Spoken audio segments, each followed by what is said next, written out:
Welcome back, history seekers. Subscribe for more untold stories. You're in the right place. Now let's start the journey. Get comfortable. Picture this. It's August 23rd, 1942. A German bomber pilot looks down at his target through the cockpit window. Below him stretches a city of 400,000 people going about their morning routines. Fathers heading to work at the tractor factory, children walking to school, mothers hanging laundry in their courtyards. In exactly 4 hours, most of them will be dead. And the pilot dropping the bombs that kill them? He has no idea he's about to trigger the bloodiest battle in human history. This is the story of Stalingrad, a battle that would consume 2 million lives and decide the fate of World War II. But here's what's going to shock you. This wasn't supposed to be the decisive battle. Stalingrad was originally just a side objective, a minor target in Hitler's Grand Summer Offensive. So how did a secondary goal become the graveyard of the German army? The answer lies in the psychology of two dictators who turned military strategy into a personal grudge match.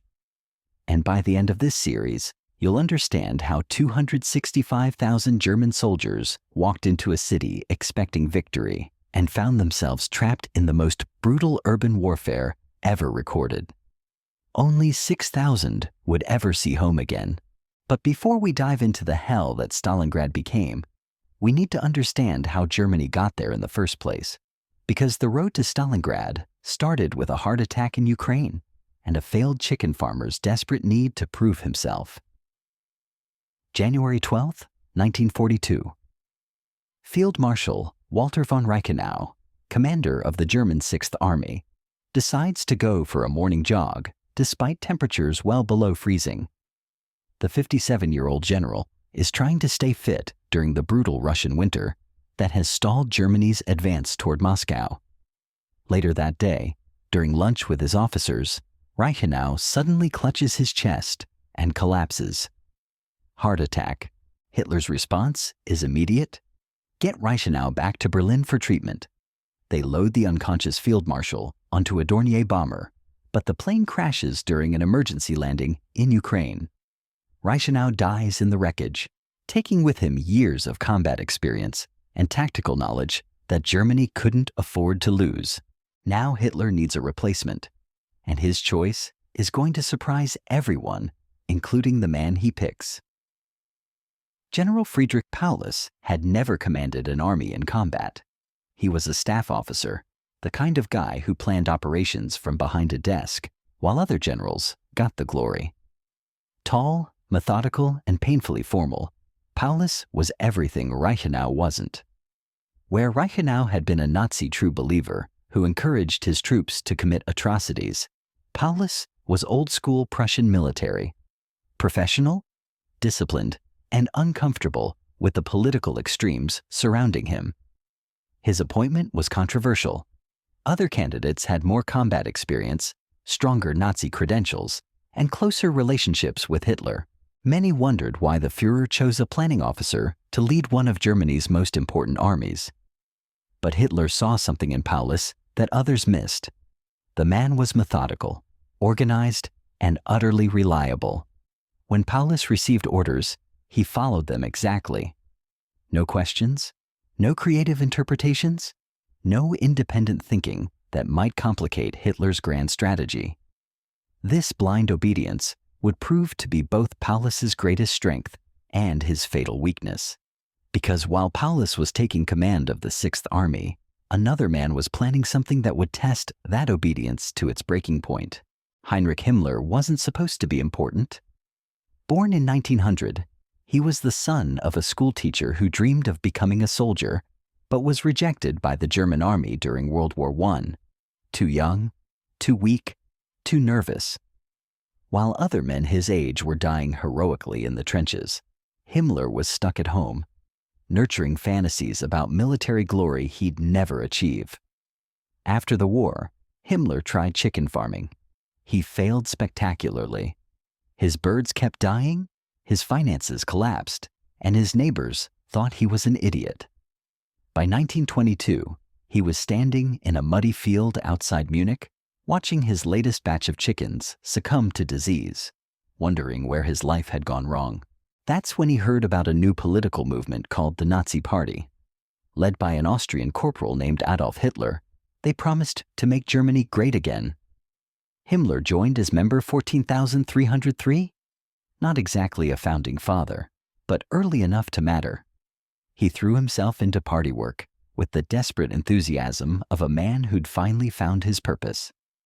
In 1929, Hitler made a decision that would change the course of history. He needed someone to run his personal protection unit, the SS. It was tiny then, maybe 300 men total. Most Nazi big shots weren't interested. Too small? Too insignificant? But Heinrich Himmler was desperate for any chance to prove himself. Hitler called him into his office and said 5 words that would echo through history. Heinrich, the SS is yours. In that moment, something fundamental shifted in Himmler's mind. For the first time in his pathetic life, someone important was trusting him with real power. It wasn't much power, granted. The SS was basically glorified bodyguards. But to Himmler, it was everything. He walked out of that meeting with a secret burning in his mind. He was going to transform these 300 bodyguards into something the world had never seen before. An elite force that would make everyone who'd ever dismissed him regret their mistake. Himmler started recruiting men who looked like his fantasy of ancient Germanic warriors. Tall, blonde, physically imposing. Everything he wasn't. He created elaborate rituals, designed dramatic uniforms, wrote mystical oaths about honor and loyalty. He was building more than a security force. He was building a cult. By 1934, the SS had grown to over 50,000 members, still smaller than the SA, the brown-shirt stormtroopers who did the party's street fighting, but growing fast. And Himmler had plans. Big plans that would soon collide with the methodical, obedient general, now commanding the 6th Army. But first, both men would face their greatest test yet, because Hitler was about to launch the most ambitious military operation in human history. And neither Himmler's SS nor Paulus's 6th Army was ready for what they were about to encounter in the vast expanses of the Soviet Union. June 22, 1941. At 3:15 a.m., along a front stretching nearly 2,000 miles from the Baltic to the Black Sea, 3.8 million German and Axis troops cross into the Soviet Union. It's the largest military operation in history, and Hitler has given it an appropriately grandiose name, Operation Barbarossa, after the medieval German emperor who led the Third Crusade. The invasion catches Stalin completely off guard. Soviet forces, still reeling from Stalin's purges of military leadership, collapse in confusion. German panzer divisions race hundreds of miles into Soviet territory, encircling entire armies. Within weeks, they've captured territory larger than Western Europe and taken over 1 million prisoners. For Paulus and his 6th Army, Barbarossa feels like a vindication. These are the same tactics that crushed Poland in weeks and France in months. The German war machine seems unstoppable, and Paulus proves himself a competent commander, methodically following orders and achieving his objectives with minimal casualties. But there's something different about this campaign, something darker than anything the German army has experienced before. Hitler has issued special orders for the Eastern Front, orders that blur the line between soldier and executioner. The Commissar order declares that captured Soviet political officers are to be executed immediately. No trials, no prisoners, no mercy. The justification is that commissars aren't real soldiers, but political fanatics who will never surrender. The reality is that Hitler wants to decapitate Soviet leadership at every level. Even more sinister is the second order. German soldiers will not be held responsible for crimes against Soviet civilians. The normal rules of military justice are suspended. Soldiers can rape, murder, and pillage without fear of court-martial. The only requirement is that such actions serve the broader goal of terrorizing the population into submission. For Paulus, these orders create a moral crisis. He's a professional soldier trained in the Prussian tradition of military honor. But he's also a German officer sworn to obey his superiors. When SS murder squads arrive behind his advancing forces, requesting military support for their extermination operations, Paulus complies. Not enthusiastically, but dutifully. This is the tragic irony of Friedrich Paulus. A decent man trapped in an indecent system, following orders he knows are wrong, because disobedience isn't in his nature. His methodical competence, the very quality Hitler admired, makes him complicit in crimes that will haunt history. Meanwhile, Himmler's SS is thriving in the lawless environment of the Eastern Front. What started as Hitler's bodyguard has evolved into something far more sinister. Special SS units, called Einsatzgruppen, follow behind the advancing army, systematically murdering Jewish civilians, communist officials, and anyone deemed undesirable by Nazi ideology. The numbers are staggering. By winter 1941, SS units have murdered over 500,000 Soviet civilians. Not soldiers, not partisans, but ordinary people whose only crime was living in the wrong place at the wrong time. But the killing isn't random or chaotic. It's systematic, organized, efficient. Himmler has created a machine for genocide, and it's operating with terrifying effectiveness behind the facade of military operations. As autumn turns to winter, the German advance begins to slow. Supply lines stretched to their breaking point. Equipment failing in temperatures no German engineer had anticipated. Soviet resistance, initially crumbling, starting to stiffen as Stalin finally grasps the scale of the threat facing his regime. By December 1941, German forces are tantalizingly close to Moscow. Advanced units can see the Kremlin's spires through their binoculars, but they can advance no further. Winter has arrived with unprecedented fury, and the German army, equipped for a short summer campaign, finds itself trapped in a frozen wasteland. Then the unthinkable happens. On December 6th, Soviet forces launch a massive counteroffensive. Fresh troops from Siberia, properly equipped for winter warfare, smash into German lines weakened by cold ion. For the first time since hunger and exhaust the war began, the German army is retreating. The psychological impact is devastating. German soldiers who'd conquered most of Europe suddenly find themselves running from an enemy they'd been taught to consider inferior. The myth of German invincibility dies in the Russian snow, and with it dies the confidence that had carried the Wehrmacht from victory to victory. Paulus and his 6th Army endure a brutal winter holding defensive positions in Ukraine. Frostbite, disease, and starvation claim thousands of his men. But Paulus maintains discipline and morale through the darkest months, proving himself not just as an administrator, but as a combat commander who genuinely cares about his troops' welfare. As spring approaches, both Hitler and Paulus know that 1942 will be the decisive year. Germany cannot afford another winter war in Russia.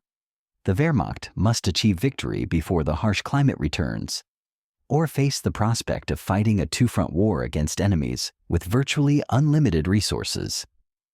Hitler's solution is typically ambitious and typically flawed. If Germany cannot capture Moscow directly, it will strangle the Soviet Union economically. The plan is to seize the oil fields of the Caucasus region, denying Stalin the fuel his mechanized forces need, while providing Germany with the petroleum essential for continued operations. The offensive has a code name that reflects Hitler's grandiose vision: Case Blue. And at its center, advancing toward a city on the Volga River that most Germans had never heard of before the war, marches Friedrich Paulus and his 6th Army. Neither Paulus nor Hitler realizes it yet, but they're about to walk into a trap that will destroy the German war effort and change the course of human history. The city bearing Stalin's name is waiting for them, and it will not surrender easily. The trap was already being set, but Hitler couldn't see it. His obsession with symbols was about to override every principle of military strategy. And the man setting that trap understood something about warfare that the Austrian corporal never would. Marshal Georgy Zhukov stood over a map table in Moscow, studying intelligence reports that would have terrified any rational military leader. The German summer offensive was gaining momentum. Panzer divisions were racing across the southern steppes. Soviet forces were retreating in apparent disarray. To most observers, it looked like 1941 all over again, but Zhukov saw something different in those reports. The Germans were making the same mistake Napoleon had made 130 years earlier.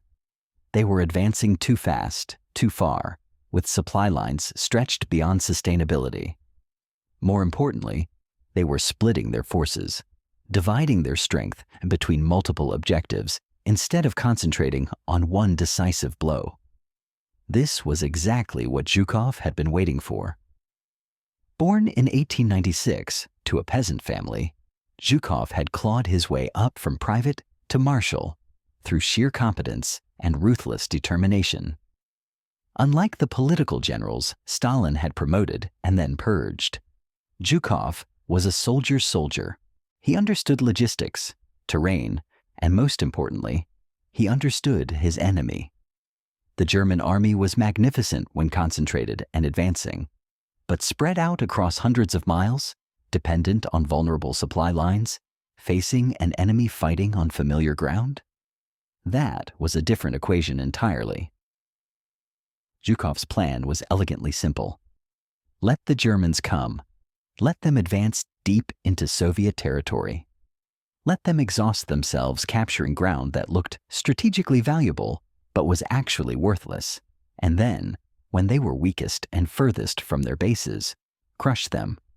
But Zhukov needed bait for his trap, something valuable enough to make Hitler commit his best forces, something symbolic enough to make the dictator ignore military logic in favor of propaganda value. The city of Stalingrad was perfect. Originally called Tsaritsyn, the city had been renamed in 1925 to honor Stalin's role in defending it during the Russian Civil War. It wasn't particularly important strategically. The industrial facilities could be relocated. The transportation networks could be bypassed. But the propaganda value of capturing Stalin's city was irresistible to Hitler's ego. Zhukov began preparing his trap with methodical precision. Defensive positions were constructed in depth around Stalingrad. Supplies were stockpiled. Reserve armies were quietly moved into position. Most importantly, orders went out to commanders in the city. Hold at all costs. Make the Germans pay for every street, every building, every room. Meanwhile, Hitler was making the decisions that would deliver his army directly into Zhukov's hands. The Führer's war room in East Prussia buzzed with activity as summer arrived. Massive maps covered the walls, marked with colored pins showing German and Soviet positions. Hitler stood before these maps for hours, moving units around like pieces on a chessboard, convinced that his amateur strategic insights were superior to the professional judgment of his generals. Case Blue was Hitler's masterpiece, or so he believed. Army Group South would split into two powerful formations. Army Group A would drive toward the oil fields of the Caucasus. Army Group B, including Paulus's 6th Army, would secure the northern flank by capturing Stalingrad and establishing a defensive line along the Volga River. It was a plan that violated every principle of military concentration. By dividing his forces, Hitler was ensuring that neither group would be strong enough to achieve its objectives. But the Führer was no longer listening to his general's concerns. Field Marshal Fedor von Bock, commanding Army Group South, tried to warn Hitler about the plan's flaws. The front line would stretch over 1,000 miles, placing impossible strain on German supply lines. The Wehrmacht would be advancing into regions where every mile forward meant another mile of vulnerable communications behind them. Most dangerously, The plan relied heavily on Romanian, Hungarian, and Italian troops to guard the German flanks. These Allied forces had proven consistently less capable than German units throughout the war. They were poorly equipped, inadequately trained, and many harbored secret doubts about fighting for German ambitions. But Hitler dismissed these concerns. The Untermenschen, the subhumans, would collapse before German superiority, just as they always had. Von Bock pressed his case, but Hitler's response was characteristic. On July 15th, he relieved von Bock of command, effectively ending the career of one of Germany's most experienced field commanders. The message to other generals was clear: question the Führer's strategic vision and face professional destruction. This pattern would repeat itself throughout the campaign. Competent officers who raised legitimate tactical concerns were dismissed or transferred. Yes men who told Hitler what he wanted to hear were promoted. The German army, once famous for its flexible command structure and independent thinking, was becoming a rigid hierarchy where blind obedience trumped professional judgment. For Paulus, these command changes were deeply troubling. He watched experienced generals disappear from the order of battle, replaced by officers whose primary qualification was political reliability rather than military competence. But Paulus was a product of the Prussian military tradition. When superiors gave orders, subordinates obeyed. Questioning authority wasn't in his nature. As June turned to July, Case Blue began with stunning initial success. German spearheads smashed through Soviet defensive lines, advancing dozens of miles per day. Soviet forces appeared to be retreating in panic, abandoning equipment and defensive positions. Within days, German forces had penetrated deep into the southern Soviet Union. Hitler was ecstatic. Daily reports brought news of captured territory, destroyed enemy units, and demoralized Soviet resistance.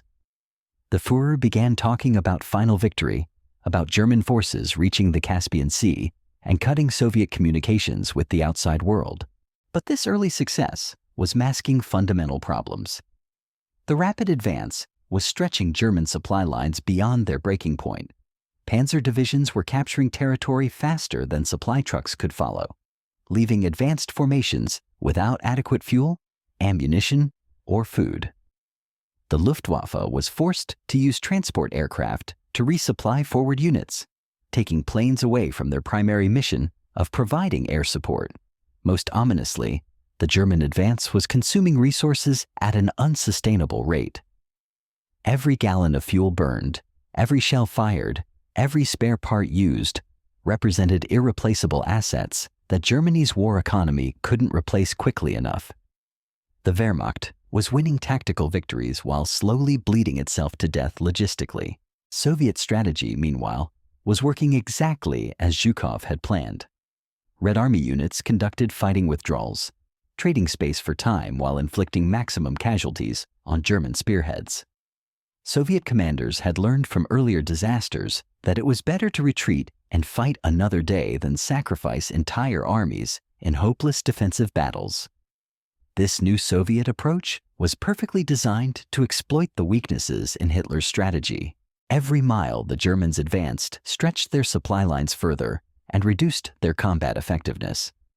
Every day of fighting consumed ammunition, fuel, and spare parts that were becoming increasingly difficult to replace. By late July, some German units were reporting critical shortages of everything from tank tracks to medical supplies. Maintenance crews were cannibalizing damaged vehicles to keep others operational. Infantry units were going days without hot meals because field kitchens couldn't keep up with the rapidly advancing front lines. The Wehrmacht was achieving its tactical objectives while undermining its own ability to continue operations. But Hitler refused to acknowledge these growing problems. He was fixated on the symbolic value of capturing specific cities and regions, regardless of the military cost. And at the center of Hitler's obsession was a city on the Volga that was about to become synonymous with military disaster. Stalingrad was calling, and Friedrich Paulus was marching directly toward the most catastrophic battle in military history. neither dictator fully understood what they were creating. Hitler saw Stalingrad as the key to his propaganda victory over Stalin. Stalin saw it as the perfect killing ground for German ambitions. What they were actually creating was a meat grinder that would consume armies and reshape the balance of World War II. The stage was set for the bloodiest urban battle in human history. And at its center would stand a methodical German general who'd never wanted to be there, commanding an army that was about to walk into hell. The first sign that something was wrong came on June 19th, 1942. A German Heinkel. He-111 bomber was flying over Soviet territory when mechanical failure struck. The pilot fought to maintain control as the aircraft spiraled toward the ground, finally crashing in a field behind Soviet lines. Soviet patrols reached the wreckage within hours. The crew was dead, but something far more valuable than their lives had survived the crash. In the bomber's wreckage, Soviet soldiers found a leather briefcase containing documents that would change the course of the war. Inside that briefcase were the complete operational plans for Case Blue: unit deployments, attack routes, supply schedules, detailed objectives. It was the intelligence coup of the century, handed to Stalin on a silver platter. Any rational leader would have immediately begun repositioning forces to meet this threat. Stalin did the opposite. His paranoid mind saw deception everywhere. These plans were too detailed, too convenient, too perfectly timed to be genuine intelligence.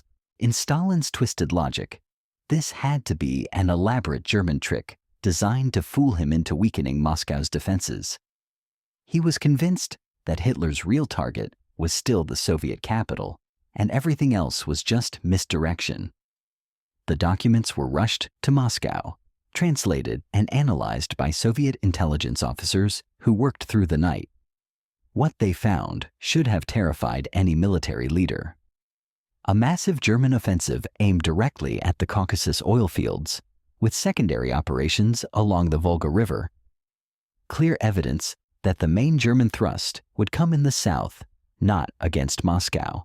But Stalin's response was predictable. He dismissed the captured plans as German disinformation and ordered no significant changes to Soviet defensive preparations. The Red Army remained concentrated around Moscow and Leningrad, while the real German offensive prepared to smash through weakly defended positions in the south. It was exactly the kind of strategic surprise that had made Blitzkrieg so effective in the war's early years. Stalin's paranoia had given Germany a crucial head start that would cost hundreds of thousands of Soviet lives. June 28, 1942, General Hermann Hoth's 4th Panzer Army crossed the Soviet frontier, spearheading Case Blue with devastating effectiveness. Supported by intensive close air support from the Luftwaffe, German armor smashed through Soviet defensive positions that had been left undermanned due to Stalin's intelligence failure. Soviet forces, caught completely off guard by the scale and direction of the attack, conducted fighting withdrawals that often resembled routes. German advance units moved so rapidly they were frequently days ahead of their own supply schedules. Towns and cities fell with minimal resistance as Soviet commanders finally realized the scope of the German offensive and scrambled to establish new defensive lines further east. For the first few weeks, Case Blue looked like a stunning success. Hitler's confidence soared as daily reports brought news of captured territory, destroyed enemy units, and demoralized Soviet resistance. The Führer began talking about final victory, convinced that one more decisive push would collapse Stalin's empire entirely. But this early success was concealing fatal flaws in the German plan. The rapid advance was creating supply problems that would soon units were capturing become catastrophic. German territory faster than supply trucks could follow, leaving advanced formations without adequate fuel, ammunition, or food. The Luftwaffe found itself performing impossible missions. German air power was expected to provide close support for advancing ground forces, protect increasingly long supply lines, block Soviet counterattacks, and even airlift supplies when roads and railways failed. The mathematics of aircraft availability versus mission requirements simply didn't work. By August, these problems were becoming impossible to ignore. German supply trucks were running on fumes, forced to ration fuel that was desperately needed for continued operations. Soldiers were stealing food from captured Soviet settlements because their own rations weren't reaching the front lines consistently. Horses were being slaughtered for meat as mobile kitchens fell further behind the advancing armies. But Hitler was about to make these problems infinitely worse. On July 23rd, he issued Directive No. 45, splitting Army Group South into two separate formations. Army Group A would drive toward the Caucasus oil fields. Army Group B would continue toward the Volga River, including the capture of a city that bore Stalin's name. This decision violated every principle of military concentration.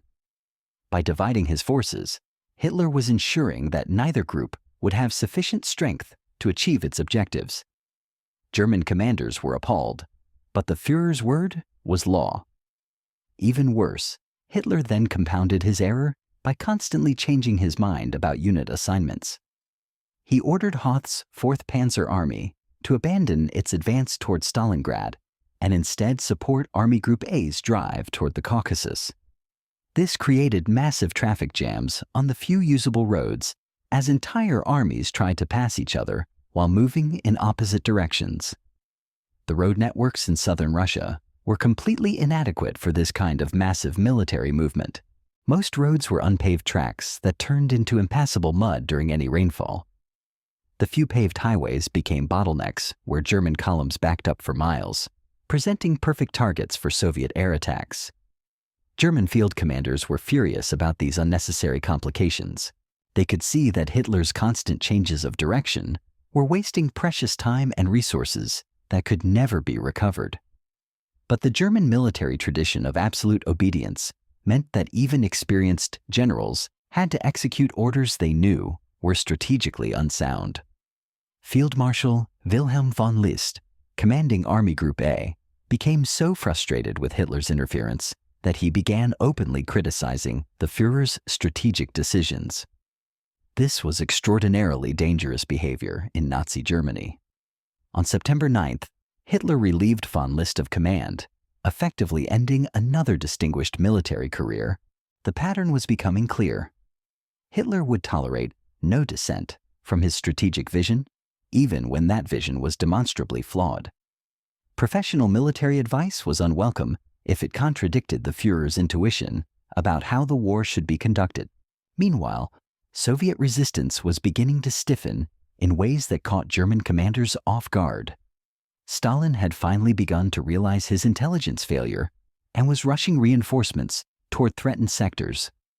The Red Army was conducting a fighting withdrawal designed to buy time for new defensive positions to be prepared further east. Every day of delay gave Soviet engineers more time to destroy bridges, railway lines, and industrial facilities that might be useful to advancing Germans. Soviet tactics were evolving in response to German operational methods.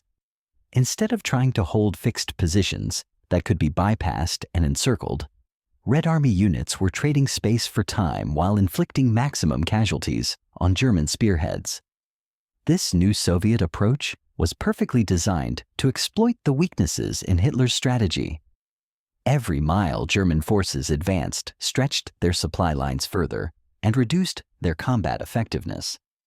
Every day of fighting consumed ammunition, fuel, and spare parts that were becoming increasingly difficult to replace. By late August, German forces were approaching the outskirts of Stalingrad. The city that had originally been a secondary objective was becoming Hitler's primary obsession. The propaganda value of capturing Stalin's namesake was proving irresistible to the Führer's ego. But as German soldiers prepared for what they expected would be another routine urban operation, they had no idea what awaited them in the ruins ahead. Stalin had issued orders that would transform the coming battle from a tactical engagement into an apocalyptic struggle for survival. On July 28th, Stalin had signed Order No. 227, 4 words that would define everything that followed. Not one step back. The Soviet leader was abandoning the flexible defense that had served the Red Army during the German advance. Instead, he was ordering his forces to hold their positions regardless of the cost in human lives. Any soldier who retreated without explicit orders would be shot by special blocking detachments positioned behind the front lines. Any commander who authorized a withdrawal would face court-martial and execution.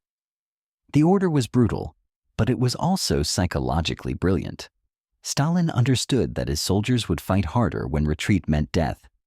More cynically, Stalin had also decided to keep civilians trapped inside Stalingrad. Soviet authorities severely limited large-scale evacuations, claiming that transportation resources were needed for military supplies. The reality was more calculated. Civilians would serve as human shields, and Soviet soldiers would fight harder to protect non-combatants.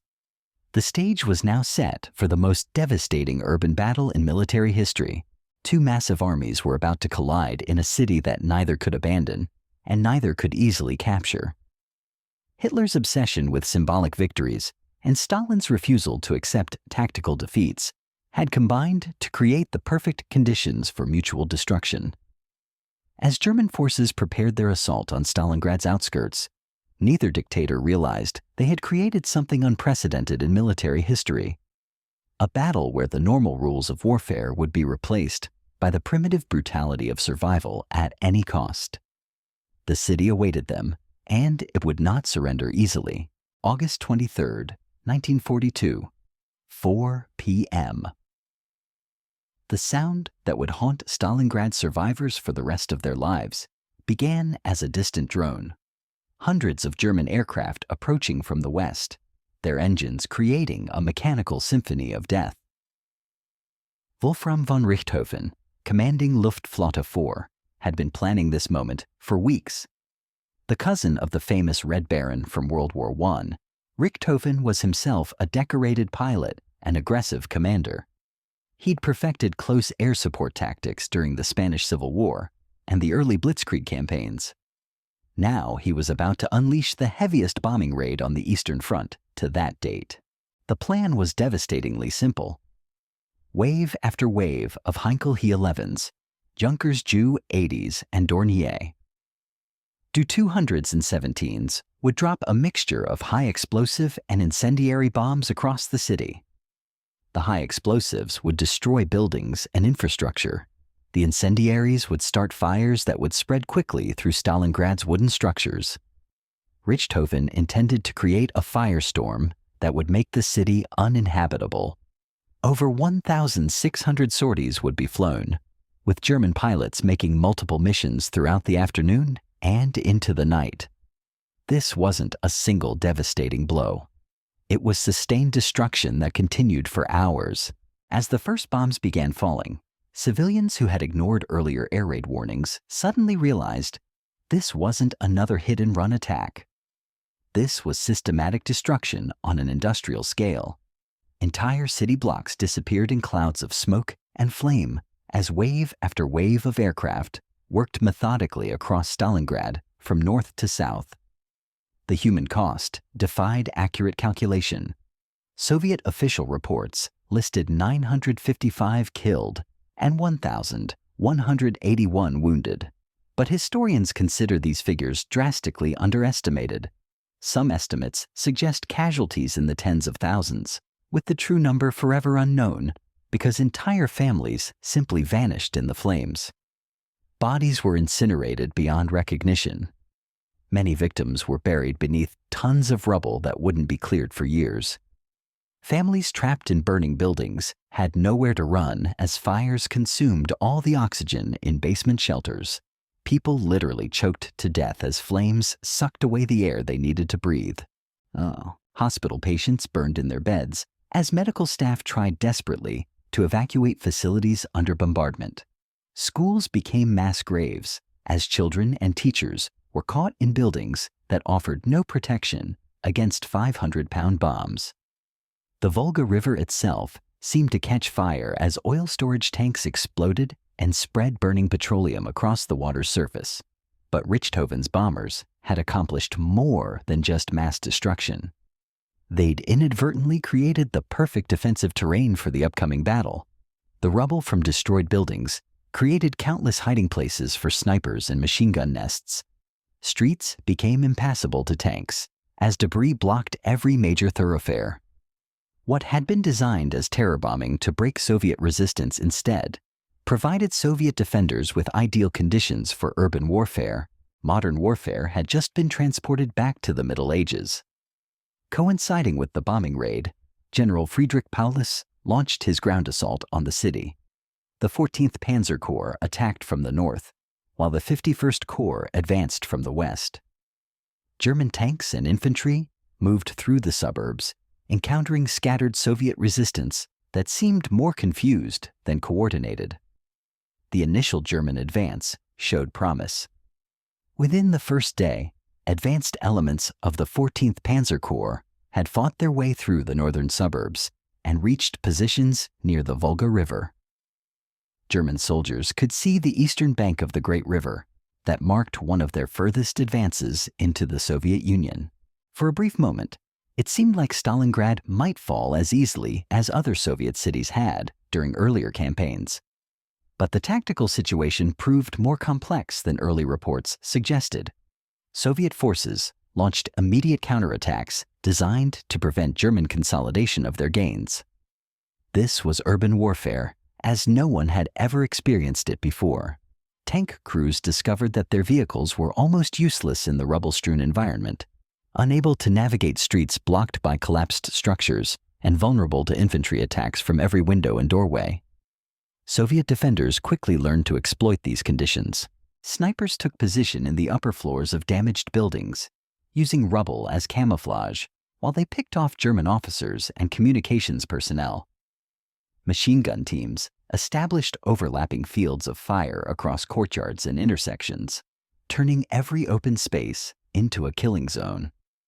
The advantage that German military technology had provided during blitzkrieg campaigns suddenly evaporated in the ruins of Stalingrad. Stuka dive bombers couldn't distinguish friend from foe when both sides were fighting in the same building.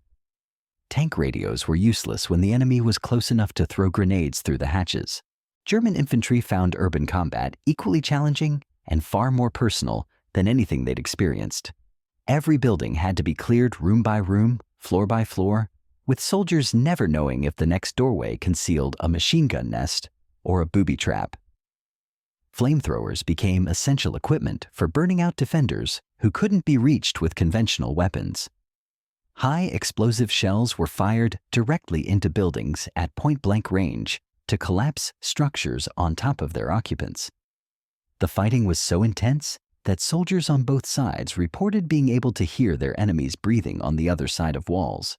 Meanwhile, Stalin's not one-step back order was being implemented with ruthless efficiency. Soviet blocking detachments armed with machine guns took positions behind their own frontline troops. Any soldier who retreated without explicit authorization would be shot immediately by his own comrades. The psychological impact on Soviet soldiers was devastating. They found themselves trapped between German forces trying to kill them and Soviet forces ready to execute them for cowardice. Many units fought with the desperate courage of men who knew they had no choice but victory or death. But Stalin had calculated that terror could substitute for tactical flexibility. If Soviet soldiers couldn't retreat, they would have to fight harder and longer than they might otherwise choose to do. The blocking detachments weren't just preventing unauthorized withdrawals. They were forcing ordinary men to become heroes through the simple expedient of making heroism the only alternative to immediate execution. The decision to keep civilians trapped inside the city remains one of the most controversial aspects of Stalin's strategy. Soviet authorities severely limited large-scale evacuations, claiming that transportation resources were needed for military supplies and that workers were essential for continued industrial production. Hundreds of thousands of ordinary people became trapped in a battle they had no part in starting. Families huddled in basements while artillery shells exploded overhead and machine gun bullets shattered the windows of their apartments. Children went to work, building tank traps and digging trenches, because there was no safe place for them to hide. The city's industrial capacity was mobilized for defense with remarkable speed. The Stalingrad tractor factory stopped producing agricultural equipment and started manufacturing T-34 tanks, even as German shells fell around the production lines. Workers who had been building civilian goods in the morning were assembling weapons and ammunition by afternoon. Factory managers organized their employees into militia units, turning industrial workers into part-time soldiers who would fight for their factories during the day and operate production lines at night. This militarization of civilian life blurred the lines between combatants and non-combatants in ways that would have horrific consequences. German soldiers found it increasingly difficult to distinguish between armed Soviet soldiers and armed Soviet civilians. Both looked the same. Both shot at German troops. Both had to be treated as legitimate military targets under the brutal logic of urban warfare. Medical care became a nightmare for both sides as the battle intensified. Hospitals were primary targets for artillery and bombing because they were large, visible buildings that might house military command posts. Medical personnel faced the impossible task of treating wounded soldiers while under constant fire from snipers and mortars. Soviet medical teams developed new techniques for battlefield surgery under fire, performing operations in basement shelters by candlelight, while artillery shells exploded overhead. German medical units discovered that their field hospitals had to be relocated constantly to avoid Soviet counterattacks. The logistics of urban warfare proved nightmarish for both armies. Ammunition consumption rates were far higher than anyone had anticipated because every building had to be bombarded before it could be assaulted. Artillery units found themselves firing more shells in a single day than they would normally use in a week of conventional operations. Food and water became precious commodities as supply lines came under constant attack. German supply convoys had to fight their way through Soviet artillery fire and partisan attacks to reach the front lines. Soviet supply operations across the Volga faced German air bombardment that attacks and artillery boats and barges faster than they could be replaced. Environmental conditions added another layer of misery to the battle. The august heat was intensified by fires that burned continuously throughout the city, creating an oppressive atmosphere that made every physical action more difficult. Smoke from burning buildings reduced visibility to a few yards in many areas. Communication became nearly impossible in the urban environment. Radio signals were blocked by collapsed buildings and interference from electrical fires. Telephone lines were cut by artillery fire faster than they could be repaired. Commanders found themselves reduced to sending messages by runner, often losing contact with units that were only a few hundred yards away. As the battle entered its second week, both Hitler and Stalin remained committed to the fight despite mounting costs. Hitler saw Stalingrad as essential for German prestige and Soviet morale, refusing to consider any tactical withdrawal. Stalin viewed the city as a symbol of resistance that couldn't be abandoned without undermining the entire Soviet war effort. Neither dictator was willing to accept the tactical reality that the battle was consuming far more resources than either side could afford to lose. German soldiers began writing home about fighting not men, but devils who refused to surrender even when surrounded and outnumbered. Soviet soldiers described combat so intense that new arrivals had an average life expectancy measured in hours rather than days. The tactical innovations that emerged from urban combat would influence military thinking for generations. Both sides learned to use sewers and subway tunnels for movement and supply, creating underground networks that bypassed surface defenses. Snipers developed new techniques for concealment and movement in urban terrain. Engineers learned to use explosives not just to destroy enemy positions, but to create new defensive positions from the rubble of destroyed buildings. The psychological toll on both armies was becoming impossible to ignore. Soldiers who had survived months of conventional warfare broke down completely after days in the urban inferno of Stalingrad, but the real horror was just beginning. The bombing of August 23rd had created hell on Earth, but the months of fighting that would follow would prove that hell could always get worse. As both armies settled in for what would become the longest and bloodiest urban battle in human history, neither side understood that they were about to redefine the very concept of warfare itself. The ruins of Stalingrad were about to become a laboratory for discovering just how much punishment human beings could endure and still continue fighting. The lessons learned in those ruins would haunt military planners for decades, influencing everything from urban combat tactics to the design of modern cities. And the men who survived would carry psychological scars that no victory could heal. September 15th, 1942. The grain elevator. 90 meters long, 35 meters high, a concrete monument to Soviet industrial ambition that would become the symbol of everything Stalingrad represented. And defending it? 27 Soviet soldiers with nothing but rifles, machine guns, and absolute determination to make the Germans pay for every inch. Lieutenant Ivan Afanasovich Polyarkov looked at the massive structure rising from the devastated cityscape and saw opportunity. The elevator had been completed just 2 years earlier, designed to store grain shipments from across the region. Now it was about to become the site of one of the most remarkable defensive stands in military history. Polyarkov wasn't supposed to be a hero. He was a junior officer with the Soviet Guards Regiment, a man who'd been watching his unit slowly consumed by the brutal urban warfare that characterized every engagement in the city. When he saw German forces approaching the grain elevator, he made a decision that would echo through military history.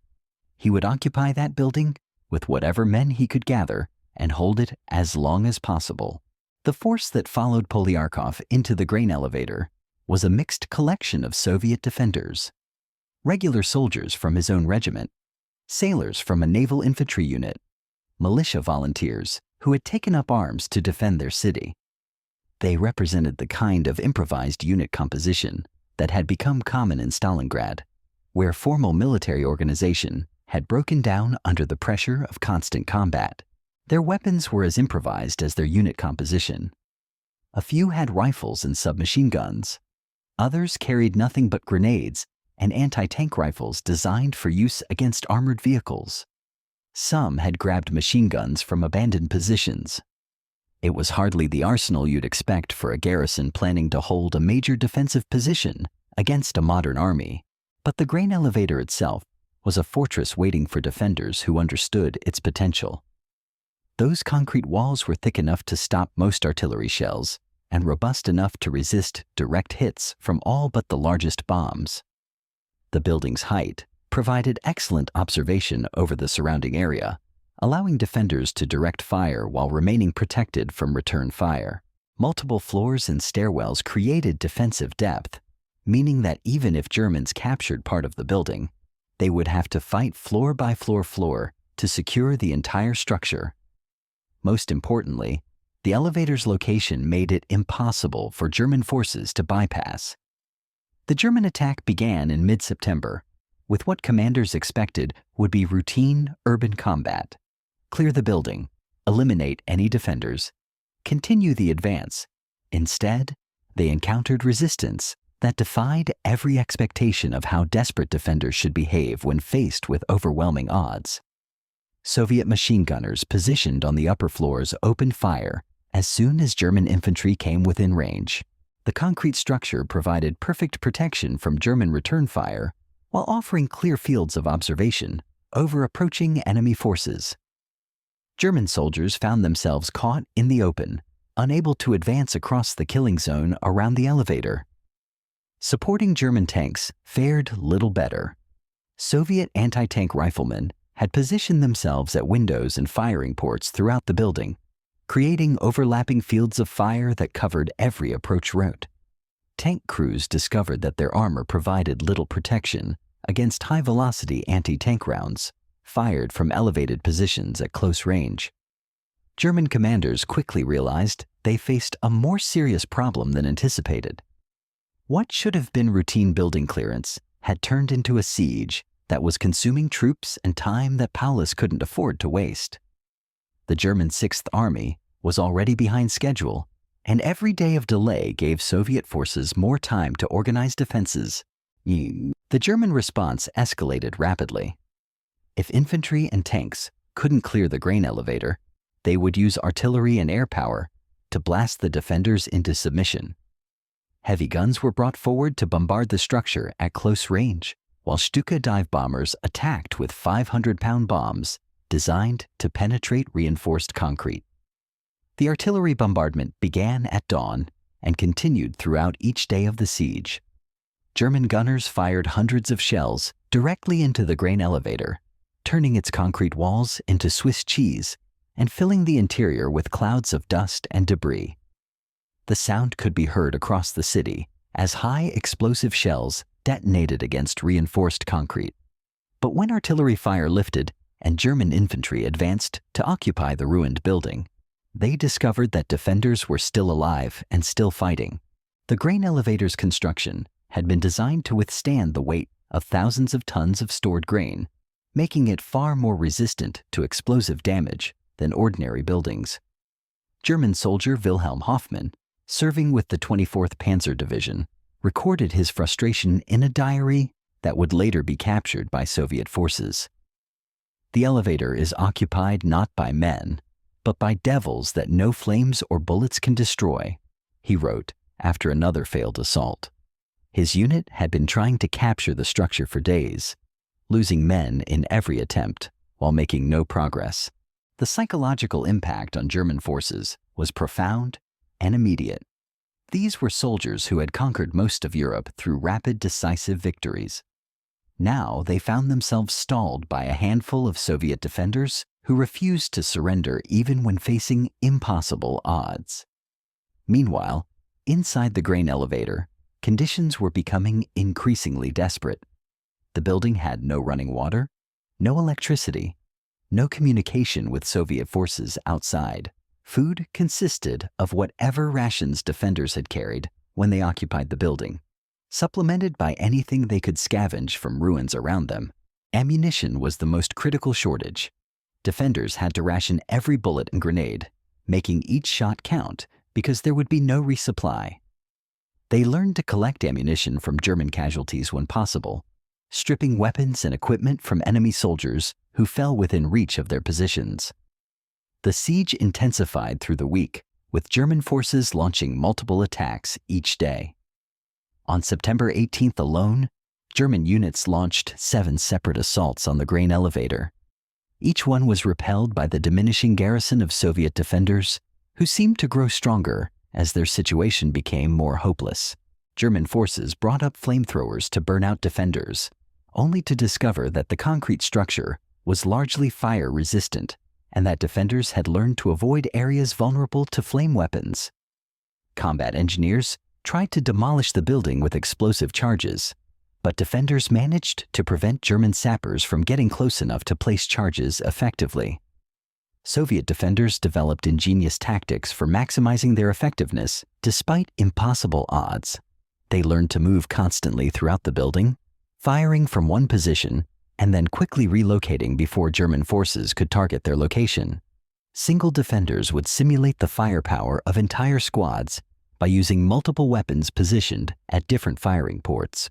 They used mirrors and pieces of metal to reflect sunlight into the eyes of German marksmen, disrupting enemy accuracy during daylight hours. The defenders also became experts at psychological warfare against their besiegers. They would call out taunts and challenges to German soldiers in broken German, demoralizing enemy troops who were already frustrated by their inability to capture the building. German tactics evolved in response to Soviet innovations, but always seemed to be one step behind the defenders' adaptations. Infantry units learned to use smoke grenades and covering fire to approach the building under concealment, only to discover that Soviet defenders had memorized every approach route and could target them even in limited visibility. The stalemate was consuming resources that both sides desperately needed for other operations. German forces had committed thousands of troops, dozens of armored vehicles, and massive amounts of artillery ammunition to capturing a single building defended by 30 men. As the siege entered its final days, both sides understood that the situation couldn't continue indefinitely. German commanders were under increasing pressure from higher headquarters to complete their advance. The grain elevator had become a symbol of German military effectiveness, and its continued resistance was undermining confidence in the Wehrmachts to complete objectives in Stalingrad. German psychological warfare specialists decided to try a different approach. Instead of continuing costly frontal assaults, they would attempt to convince Soviet defenders to surrender through negotiation. German officers recruited Soviet prisoners of war to approach the grain elevator under a white flag and offer terms for surrender. The Soviet collaborators carried a message promising fair treatment for defenders who laid down their arms. German commanders offered medical care for wounded, adequate food for all survivors, and prisoner of war status under Geneva Convention. To desperate men who had been fighting without supplies for more than a week, it might have seemed reasonable. Polyarkov's response was immediate and uncompromising. The Soviet defenders would fight to death rather than surrender to fascist invaders. They had not occupied the grain elevator to negotiate with enemies. They had come to kill Germans and die for the Soviet Union if necessary. The surrender offer was rejected without discussion among the defending garrison. The German assault resumed with renewed fury, determined to overwhelm remaining defenders through sheer weight of force. Infantry units, supported by armor and artillery, launched coordinated attacks from multiple directions. The fighting reached a level of intensity that shocked even veterans of brutal urban combat that characterized the battle for Stalingrad. German forces were losing dozens of men each day trying to capture a building defended by a garrison that was shrinking with each assault. The defenders lost several more of their already tiny garrison during these final attacks, reducing their effective strength to fewer than 20 men. But they continued to fight with desperate effectiveness of soldiers who knew surrender meant death and retreat was impossible. German casualties from the grain elevator siege were becoming impossible to justify to higher commanders. The 24th Panzer Division alone had lost more men trying to capture this single building than they had lost during entire battles in previous campaigns. Unit commanders began questioning the wisdom of continuing operations that consumed so many resources for such limited territorial gains. Meanwhile, the siege was having effects far beyond its immediate tactical significance. Word of the grain elevator's resistance spread throughout Soviet forces defending Stalingrad, becoming a symbol of what ordinary soldiers could accomplish through determination and sacrifice. German morale suffered correspondingly across units involved in the siege. Soldiers who had conquered France in 6 weeks were spending more than a week trying to capture a single building from a handful of Soviet defenders. The contrast between German expectations and Soviet reality was creating doubts about the Wehrmacht's supposed superiority. On the night of September 21st to 22nd, Polyarkov made the decision that would save the lives of his remaining men. The grain elevator could no longer be held against massive German forces surrounding it, but defenders didn't have to die uselessly in a final suicidal stand. Under cover of darkness, they would attempt to break out of the building and escape to Soviet lines elsewhere in the city. The breakout required careful planning and perfect timing. German forces had surrounded the grain elevator with machine gun positions and observation posts designed to prevent exactly this kind of escape attempt. 15 Soviet defenders, including Polyarkov himself, successfully escaped from the grain elevator and reached friendly lines during the night of September 21st to 22nd. The others had died during the siege or were too wounded to attempt the dangerous journey through German-controlled territory. Their sacrifice had tied down significant German forces for nearly a week, while inflicting casualties that the Wehrmacht could ill afford. German forces finally occupied the grain elevator on September 22nd, but their victory felt hollow. They had captured a building that was strategically worthless, spending resources and time that could have been used for more important objectives. The propaganda value of the grain elevator siege proved enormous for Soviet morale throughout the remainder of the battle. Pictures of the devastated structure appeared in Soviet newspapers and propaganda films as proof that ordinary soldiers could resist the supposedly invincible German war machine. But the real significance of the grain elevator siege lay in what it revealed about the changing nature of war on the Eastern Front. German forces were no longer fighting an enemy that would break and run when faced with superior firepower and tactical skill. They were fighting an enemy that would fight to death for every building, every room, every inch of ground. The siege foreshadowed months of brutal urban combat that would follow.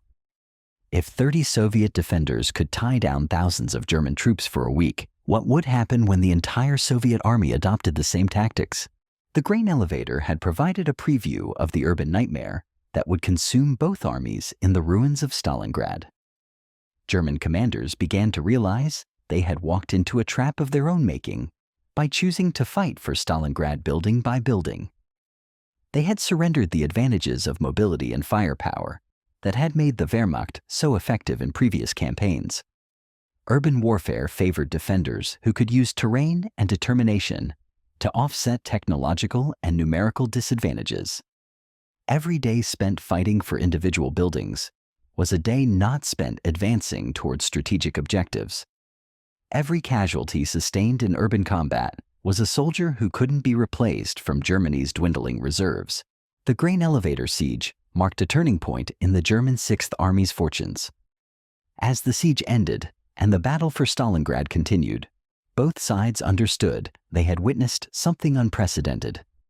The grain elevator had become proof that individual soldiers could influence the outcome of battles between armies, that determination could overcome firepower, and that the Wehrmacht was not invincible when forced to fight on terms not of its own choosing. The lessons learned during those 6 days would be repeated thousands of times in factories, apartment buildings, and railway stations throughout Stalingrad. What had begun as a tactical engagement between 30 Soviet defenders and thousands of German attackers had become a template for the most brutal urban warfare in human history. Every subsequent battle in the city would be measured against the standard set by Poliakov and his men at the grain elevator. The stand that changed everything had ended, but its effects would echo through every remaining day of the battle for Stalingrad. The 30 defenders had proven that ordinary soldiers could become heroes through extraordinary sacrifice, and that heroes could change the course of history. But they had also proven something far more ominous for the German war effort. They had shown that the Red Army was no longer the disorganized rabble that had collapsed before German advances in 1941. Stalin's not one step back order was working. Soviet soldiers were learning to fight with the fanaticism of men who knew retreat meant death.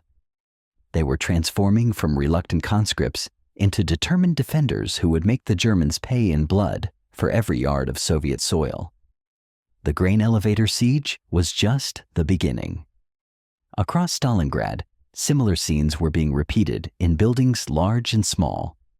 Soviet defenders were turning the rubble-strewn city into a fortress where German advantages in technology and training meant nothing.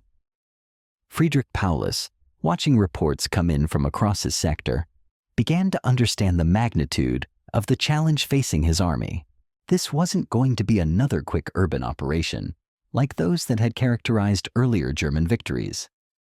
This was going to be a grinding battle of attrition, where victory would go to whichever side could endure more punishment. The methodical general who had always followed orders without question was starting to wonder if some orders were impossible to execute, but that doubt was still weeks away from crystallizing into action. For now, Paulus continued to push his men forward, building by building, room by room, into the meat grinder that Stalingrad had become. The grain elevator defenders had bought precious time for Soviet forces to organize their defenses. More importantly, they had provided proof that the German war machine could be stopped by men with sufficient determination and courage. That proof would inspire thousands of other Soviet soldiers to similar acts of heroism in the weeks and months ahead. The battle for Stalingrad was just beginning, but the grain elevator siege had already determined its character.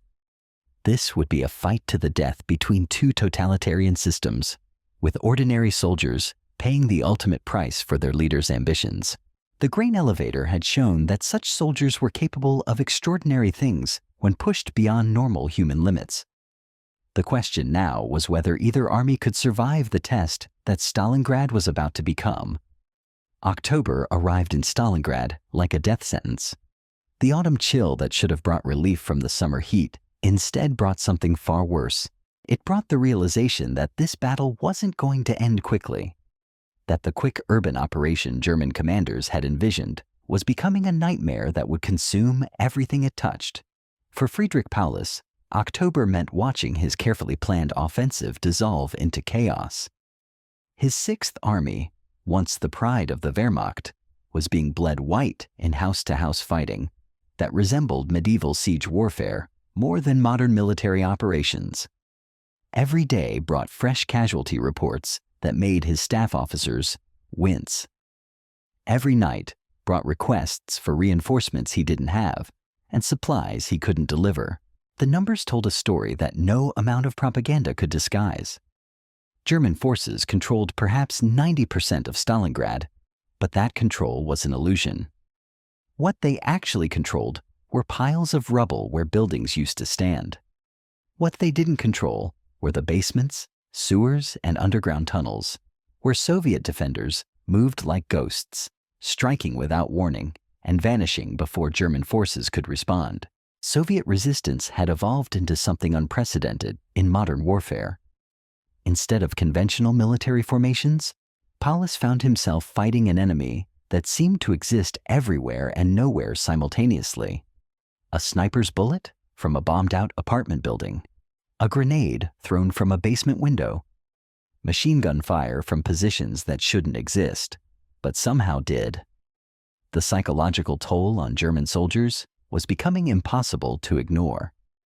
These were men who had conquered Poland in weeks, France in months, and most of European Russia in a single summer campaign. They understood breakthrough tactics, encirclement maneuvers, and rapid advances against demoralized enemies. They had no framework for understanding an enemy that refused to be demoralized, refused to retreat, and seemed to grow stronger as their situation became more hopeless. Private Klaus Müller, serving with the 24th Panzer Division, wrote home to his wife in Bavaria with words that captured the growing despair among German forces. "We thought we were fighting soldiers, but these aren't soldiers anymore. They're something else entirely. Men who fight like they have nothing left to lose, because they literally have nothing left to lose. We kill them, and more appear. We destroy their positions, and they build new ones from the rubble of the old ones. I'm starting to understand why they call this place a meat grinder." But Klaus's letter would never reach Bavaria. He was killed 3 days after writing it when a Soviet sniper put a bullet through his head as he tried to cross what had once been Red Square in the city center. The sniper was a teenage girl who had learned to shoot by hunting rabbits in the forests outside Stalingrad. Now she was hunting German officers with the same methodical patience. This was the new reality of urban warfare that German military doctrine had never anticipated. In open country, German advantages in training, equipment, and tactical sophistication gave them overwhelming superiority over Soviet forces. But in the ruins of Stalingrad, those advantages evaporated. A teenage girl with a rifle could kill a German colonel just as easily as a veteran marksman could. A factory worker with a grenade could destroy a tank that had cost the Reich months of production. The Soviets were learning lessons about urban combat that would reshape military thinking for generations. They discovered that rubble provided better defensive positions than purpose-built fortifications. That sewers and basements created mobility networks that surface forces couldn't interdict. That civilian buildings, when properly defended, could become fortresses that conventional military forces couldn't easily overcome. Most importantly, they learned that morale and determination could sometimes overcome material disadvantage. Soviet soldiers who had been routed in open field battles fought with incredible tenacity when defending their own city. The psychological dynamic was completely different when the enemy was trying to take something from you, rather than when you were trying to take something from them. Stalin's decision to forbid retreat was proving its tactical value, though at a horrific cost in human lives. Soviet soldiers fought harder when they knew retreat meant execution. But more than that, they fought smarter. Desperation bred innovation. Men facing certain death unless they found a way to kill their enemies became remarkably creative about finding ways to kill their enemies. The famous Soviet 13th Guards Rifle Division, defending the Stalingrad tractor factory, developed techniques that would become textbook examples of urban warfare. They learned to move through buildings using holes blown through interior walls, avoiding streets where German snipers waited. They perfected the art of close-quarters combat, turning every room into a potential ambush site. Division Commander General Alexander Rodimtsev had been a hero of the Spanish Civil War, a man who understood that conventional military thinking was useless in unconventional situations. Under his leadership, the 13th Guards became specialists in what they called rat warfare, fighting that moved through the underground spaces of the city like rats moving through walls. His men learned to navigate Stalingrad's ruins using landmarks that existed only in their memories. A pile of rubble that had once been a pharmacy became Pharmacy Corner. A crater where an apartment building used to stand became Apartment Crater. They developed their own geography of destruction, a mental map of devastation that allowed them to move through the city even when visibility was reduced to a few meters by smoke and dust. But the most remarkable innovation was their use of industrial equipment as weapons of war. The tractor factory continued operating even as battles raged around its production lines.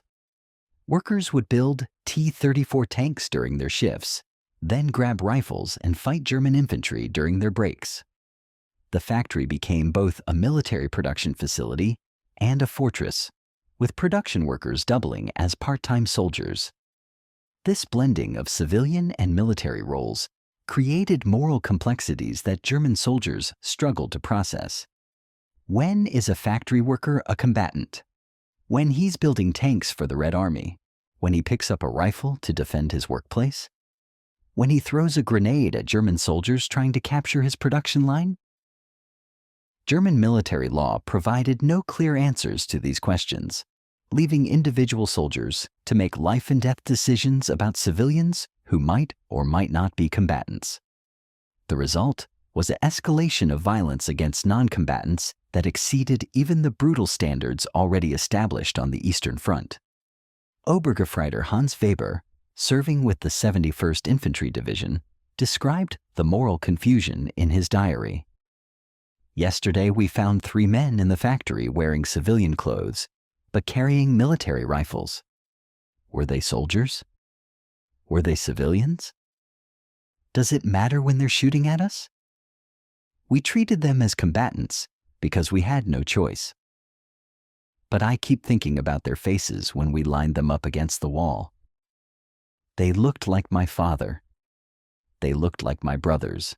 Oh. The industrial landscape of Stalingrad created unique tactical challenges that neither army had anticipated. Massive factory complexes became fortified positions that could house hundreds of defenders. Industrial machinery provided cover from artillery fire, while factory workshops became armories where defenders could manufacture improvised weapons and ammunition. The famous Henschel aircraft factory became a miniature fortress where Soviet workers and soldiers collaborated in ways that blurred every distinction between military and civilian roles. During the day, remaining workers would repair damaged aircraft and manufacture spare parts. During the night, those same workers would join military units in defending their workplace against German assault troops. Factory manager Ivan Zabaznov, a 45-year-old engineer who had never fired a weapon in anger before the battle, found himself commanding a mixed force of industrial workers and Red Army soldiers in defending his facility. His background in industrial management proved surprisingly relevant to military command. He understood logistics, resource allocation, and personnel management, skills that translated directly to organizing an effective defense. Under Zabaznov's leadership, the Henschel factory held out for 6 weeks against repeated German attacks. His defenders used industrial equipment in ways the designers never intended. Overhead, cranes became mobile gun platforms. Conveyor belts transported ammunition to firing positions. Industrial chemicals were converted to explosives that could destroy German armor at close range. But perhaps the most psychologically devastating aspect of the Stalingrad battle was its impact on German air superiority. The Luftwaffe had dominated European skies since the war began, providing German ground forces with the close air support that made blitzkrieg tactics so effective. In the urban environment of Stalingrad, that advantage largely disappeared. Stuka dive bombers, the terror weapon of earlier campaigns, found themselves almost useless in urban combat.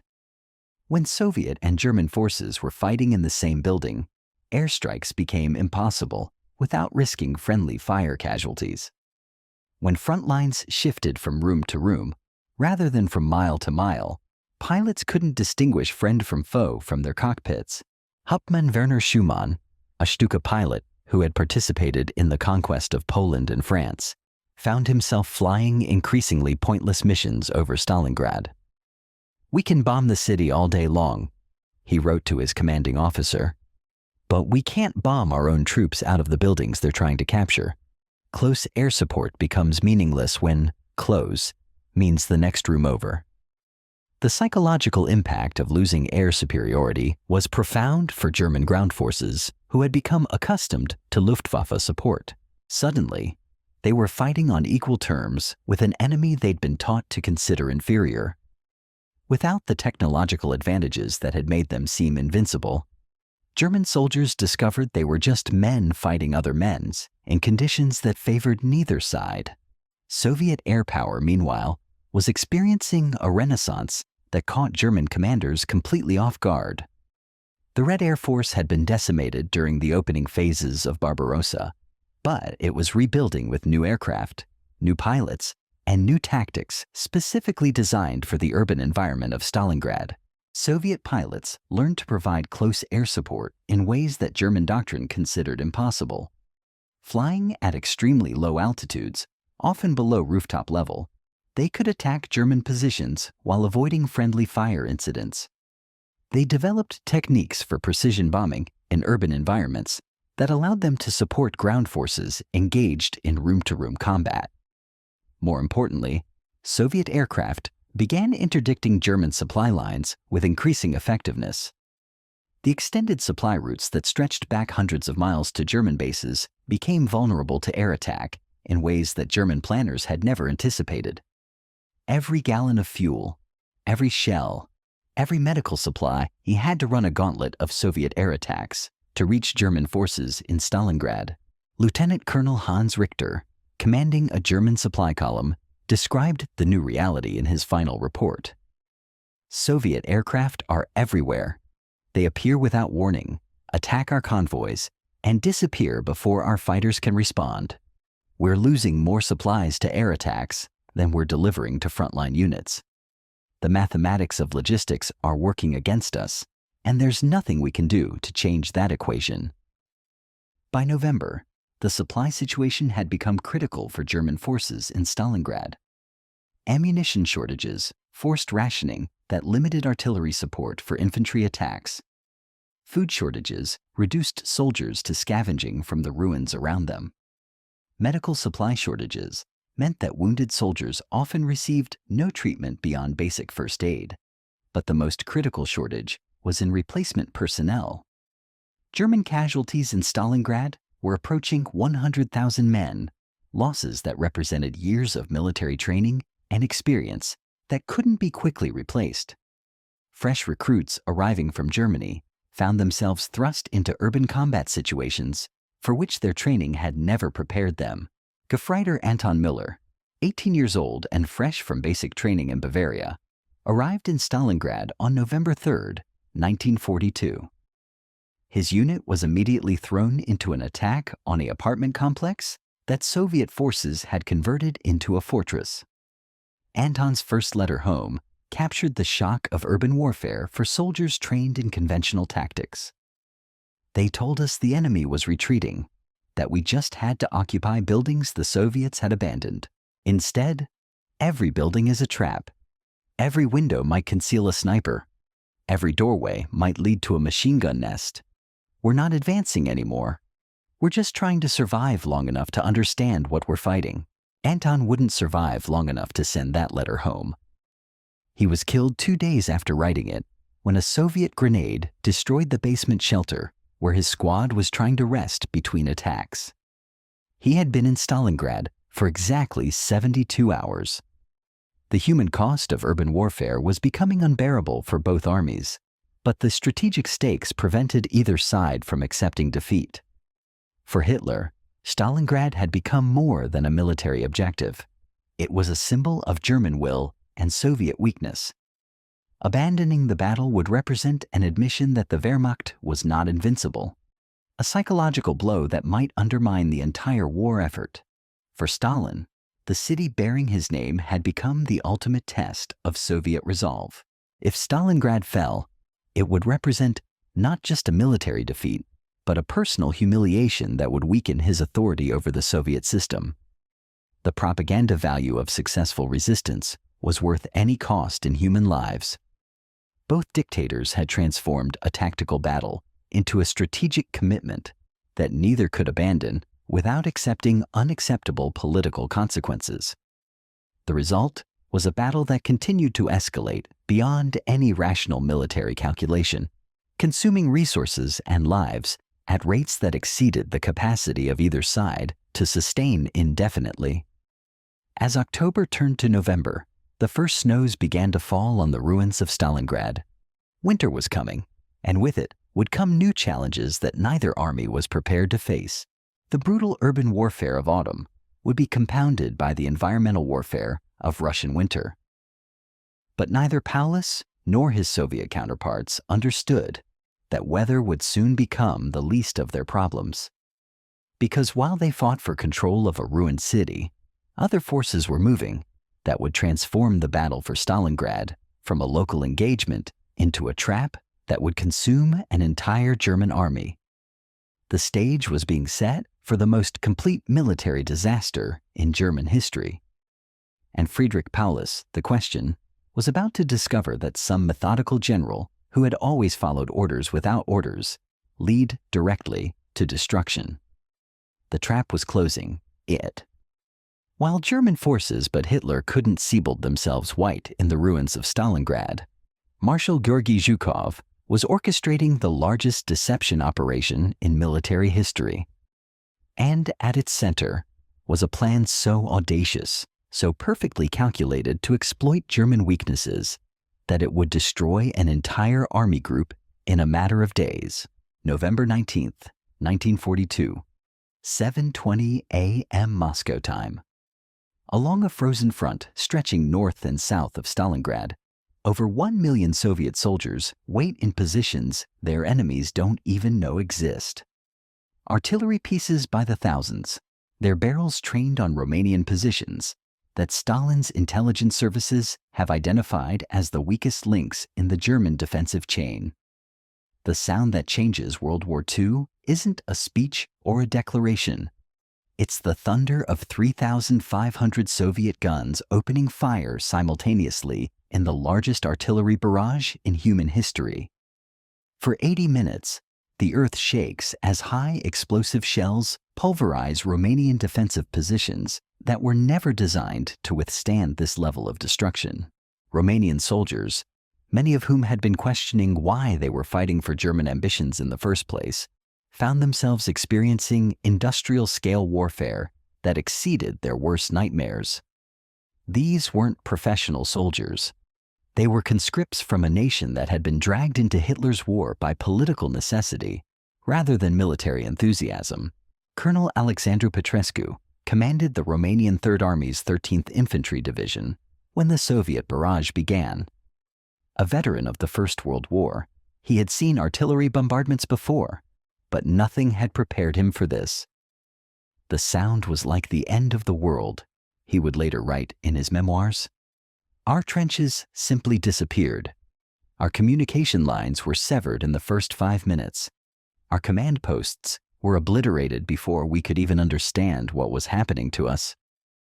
But the artillery was just the beginning. When the barrage lifted, Romanian defenders saw something that tested even the bravest men's resolve.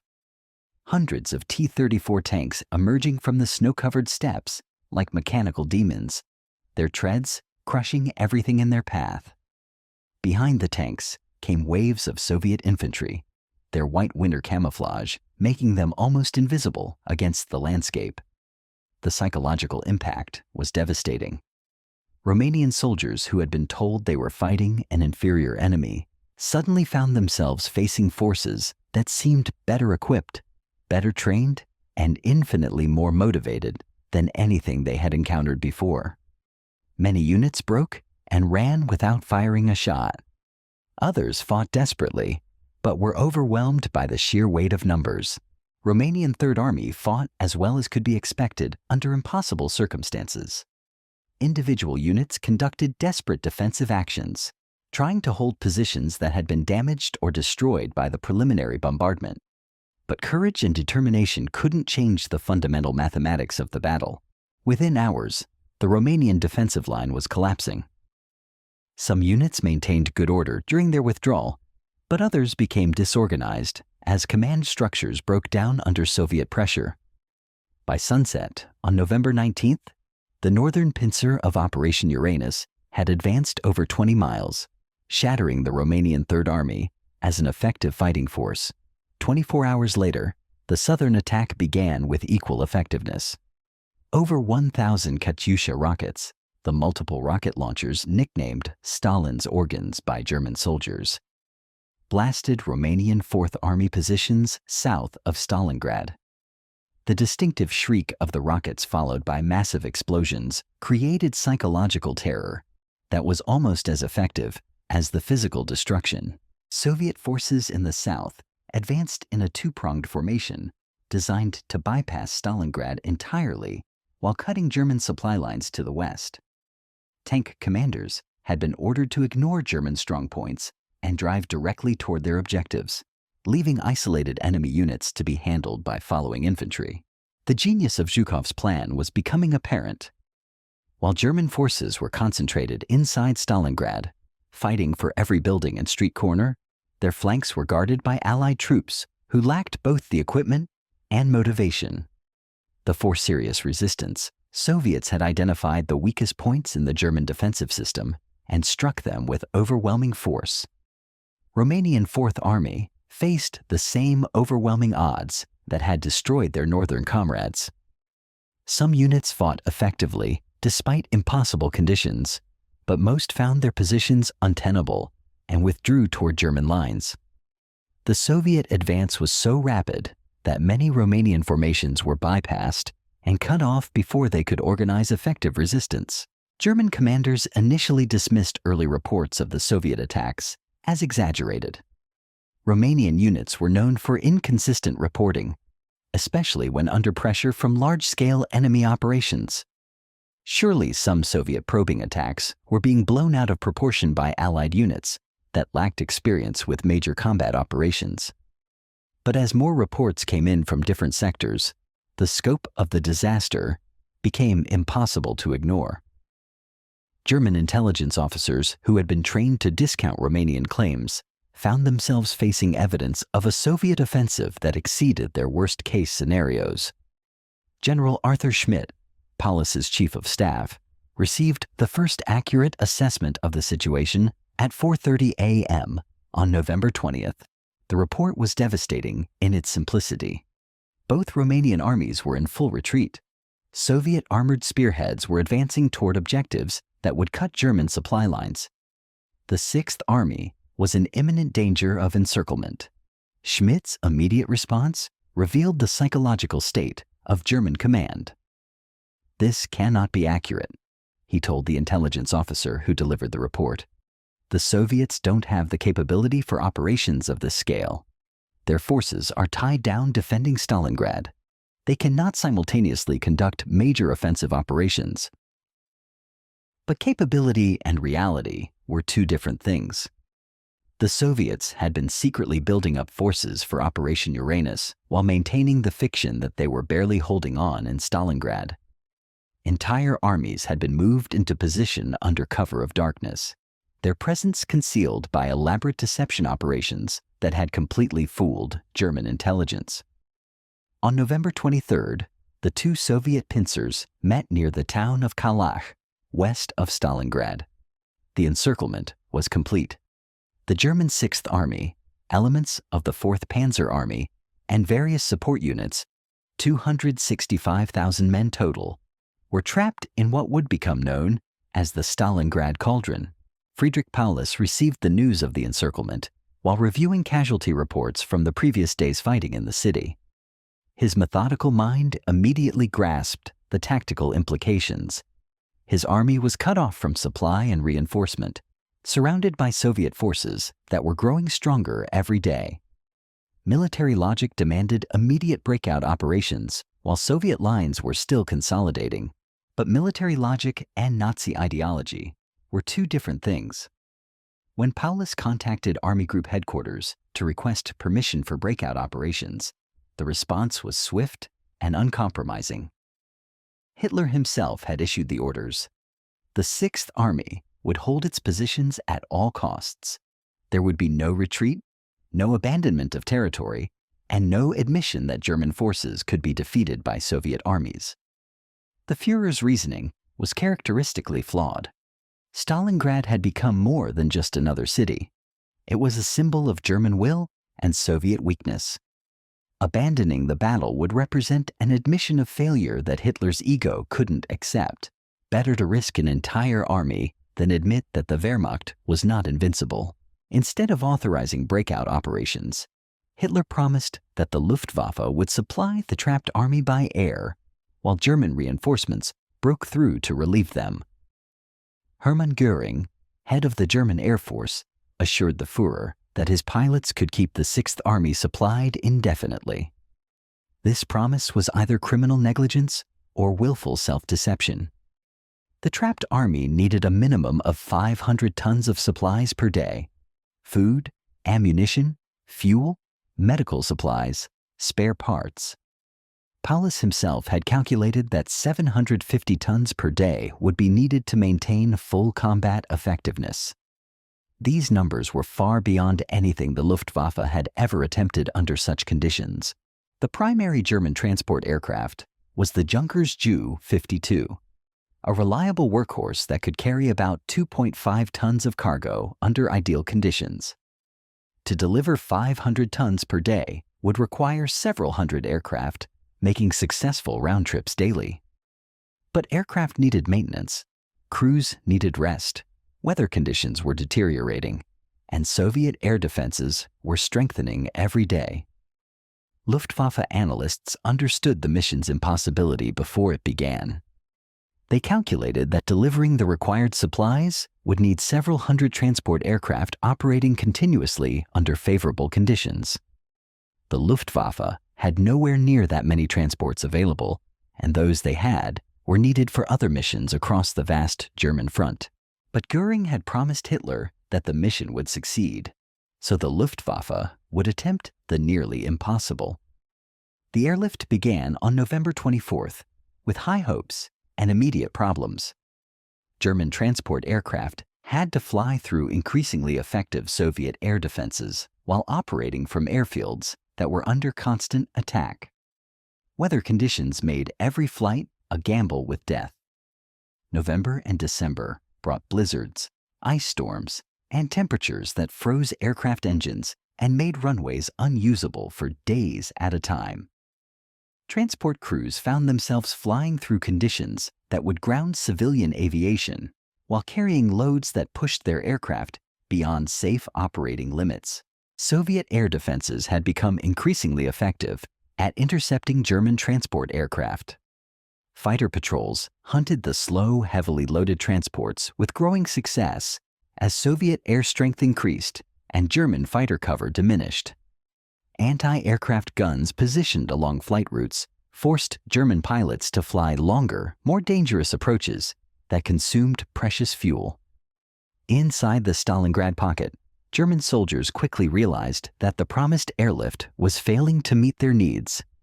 Instead of the 500 tons of supplies they needed daily, they were receiving less than 100 tons on good days, and nothing at all when weather or Soviet attacks grounded the transport fleet. Rations were cut in half, then cut in half again. Fuel shortages meant that German tanks and vehicles became immobilized, turning armored units into stationary artillery positions. Artillery batteries had to ration ammunition, firing only at the most critical targets, while Soviet forces grew stronger every day.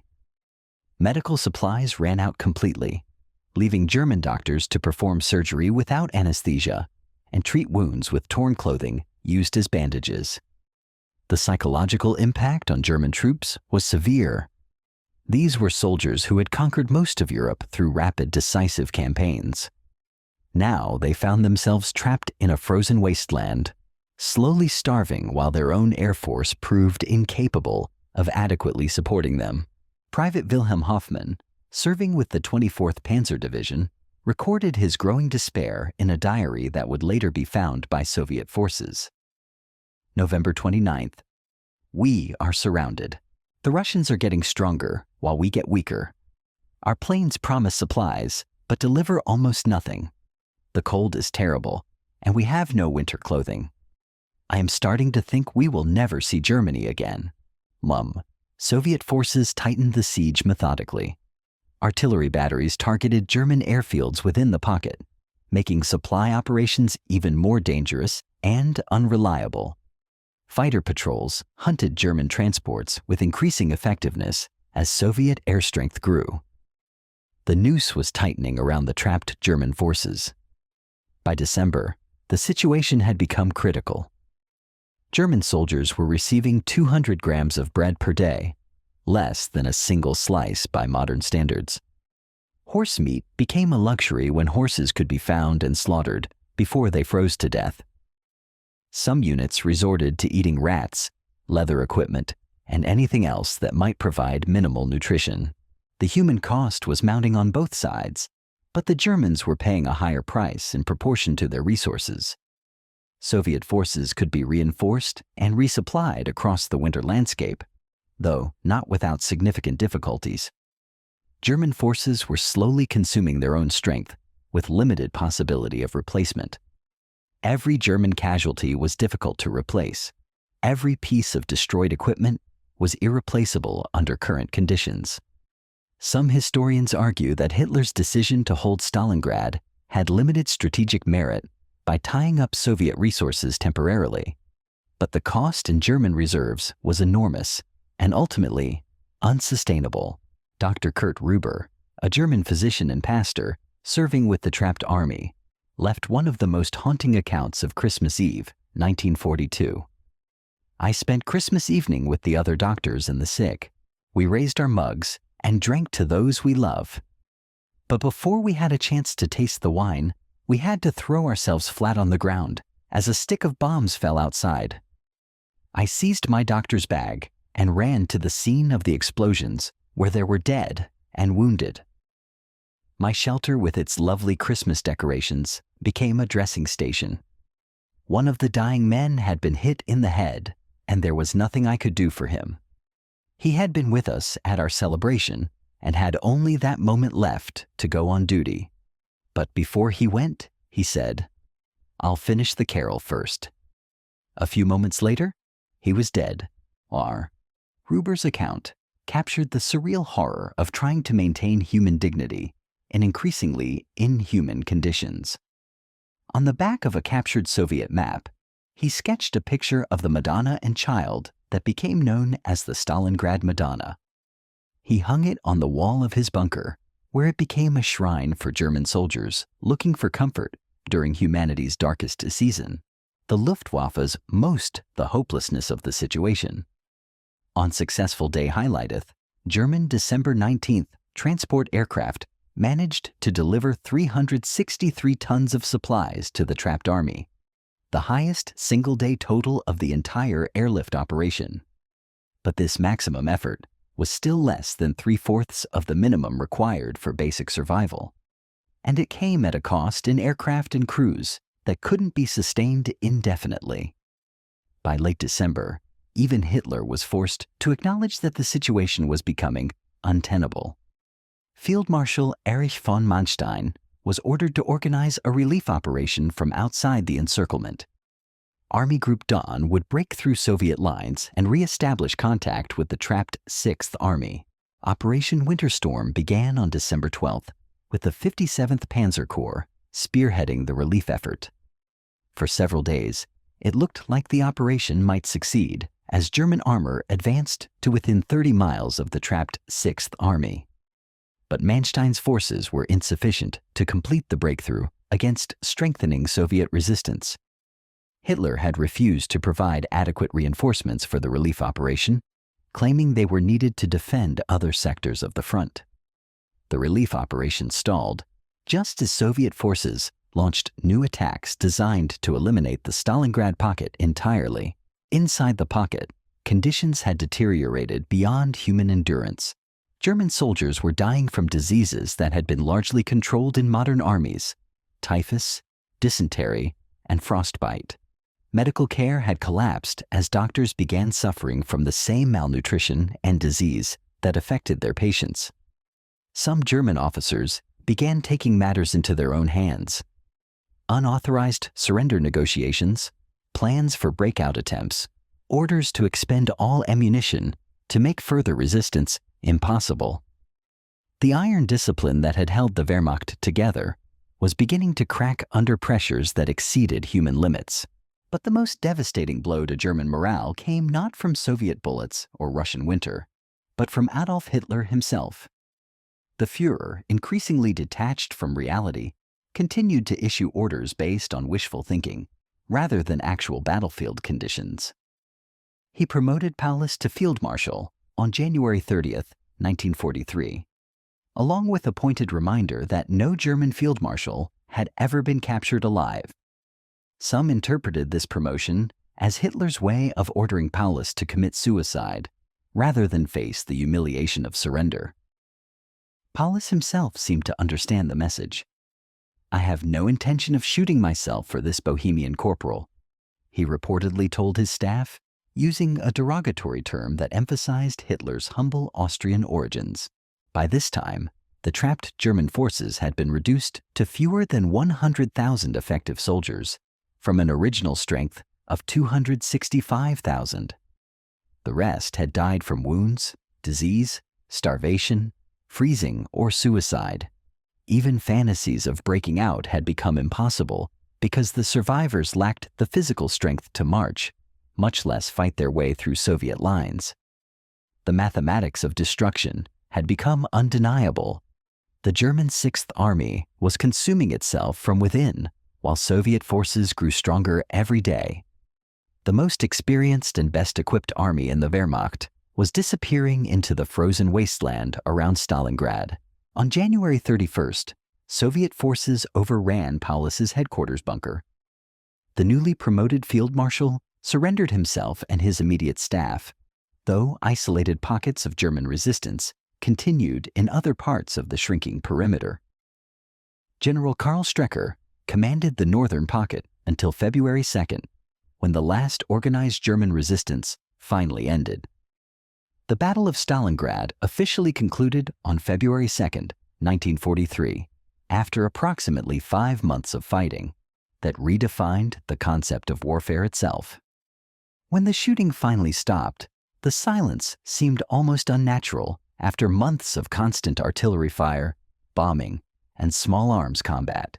Of the 265,000 German and Axis troops who had been trapped inside the Stalingrad pocket, only 91,000 emerged alive to enter Soviet captivity. The rest had died during the siege from combat, disease, starvation, or exposure. But even for those who survived to see Soviet prison camps, the ordeal was far from over. The march to Soviet prison camps became another form of death sentence for men already weakened by months of starvation and disease. German prisoners were forced to walk hundreds of miles through the Russian winter without adequate food, clothing, or medical care. Many collapsed and died along the route, while others arrived at camps in such poor condition that they died within days of arrival. Soviet treatment of German prisoners reflected both the brutal nature of the Eastern Front and Soviet desires for revenge after years of German occupation and atrocities. The prisoners were put to work on construction projects under conditions that continued to claim lives at alarming rates.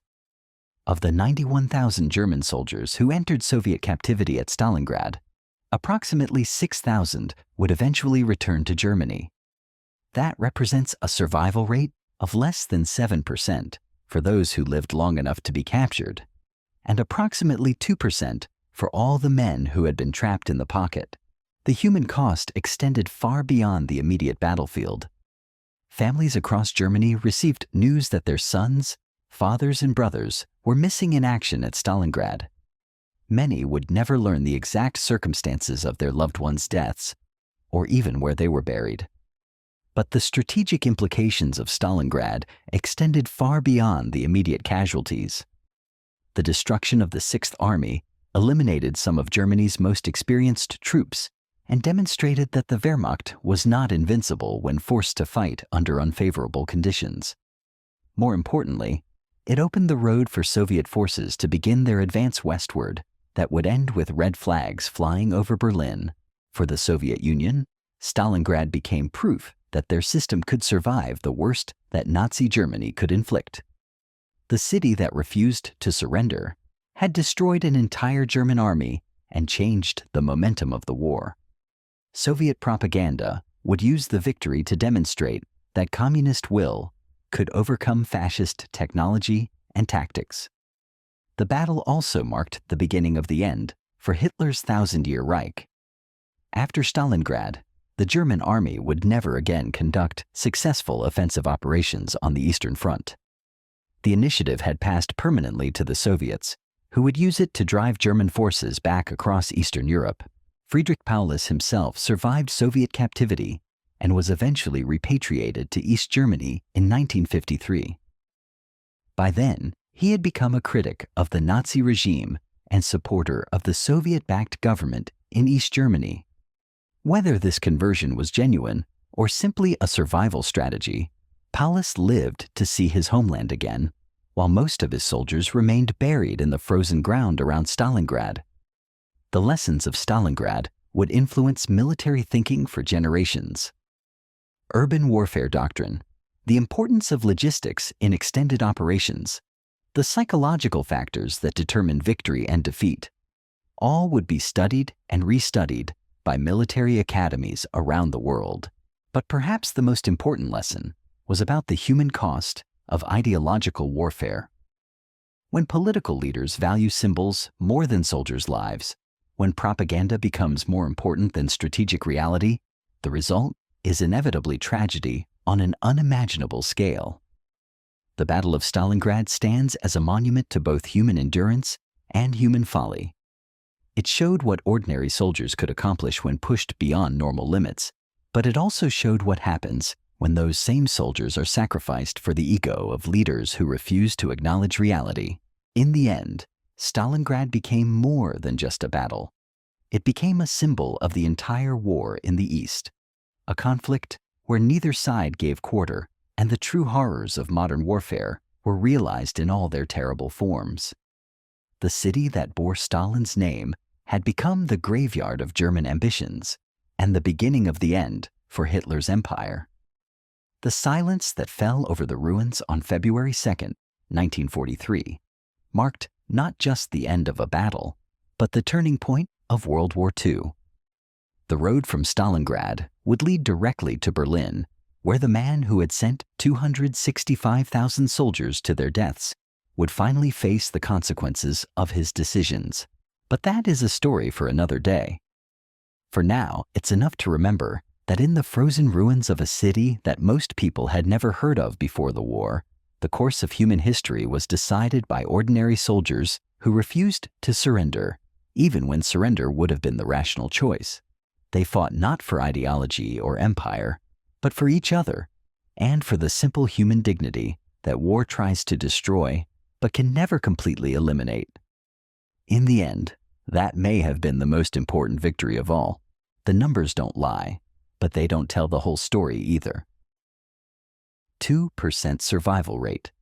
Think about that for a moment. Out of every 100 German soldiers who walked into Stalingrad expecting another quick victory, 98 never came home. But the real tragedy isn't in the statistics. It's in understanding how we got there. Because here's what's going to haunt you about this story. None of this had to happen. Every decision that led to this catastrophe was avoidable. Every mistake was predictable. Every warning sign was ignored. The Battle of Stalingrad wasn't just a military disaster. It was a case study in how human ego can override human reason, with consequences that echo through generations. Let's start with the man who should have prevented it all.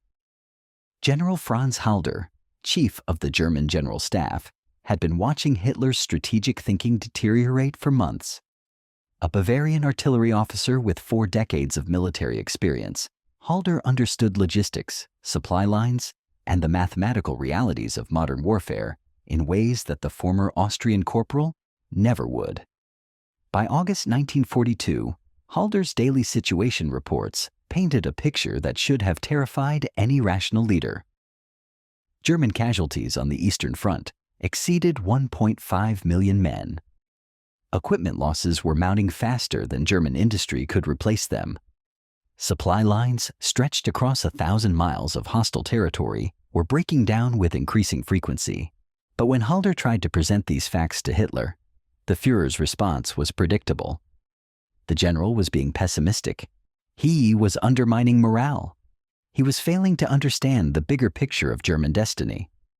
On September 24, 1942, Hitler dismissed Halder from his position, replacing him with Kurt Seitzler, a younger officer who would be more compliant with the Führer's vision.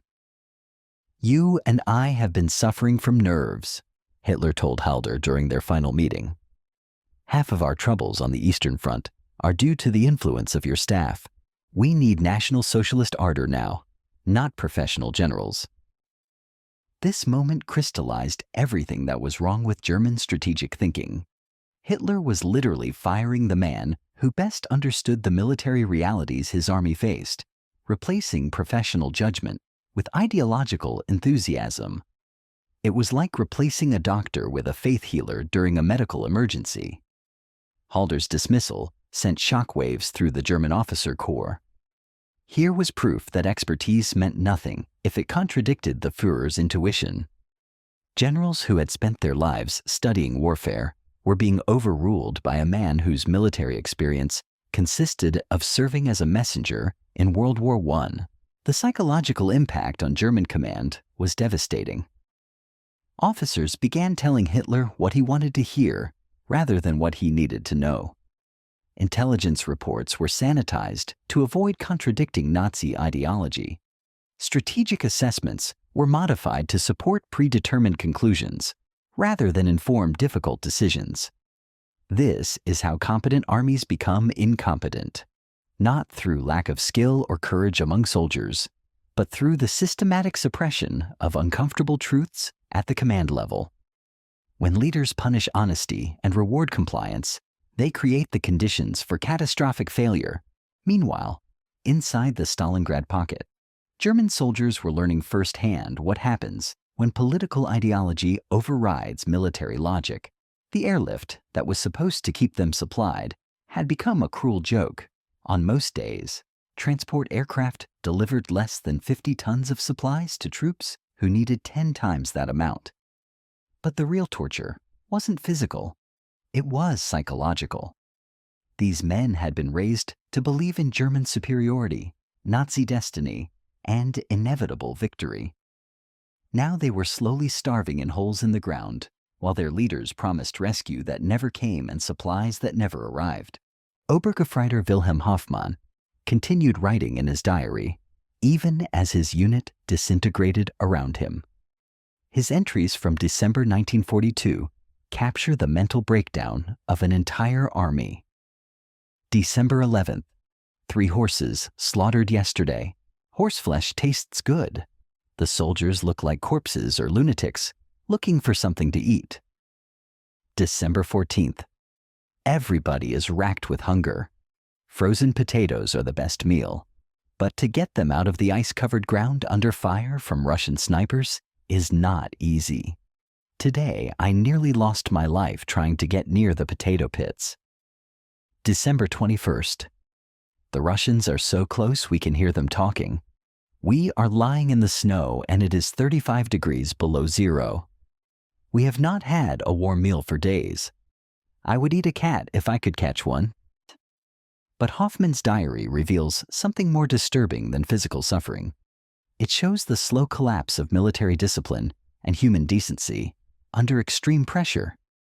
By January, he was writing about German soldiers killing each other over scraps of food, about officers shooting their own men to prevent desertion, about the complete breakdown of everything that had once made the Wehrmacht a professional fighting force.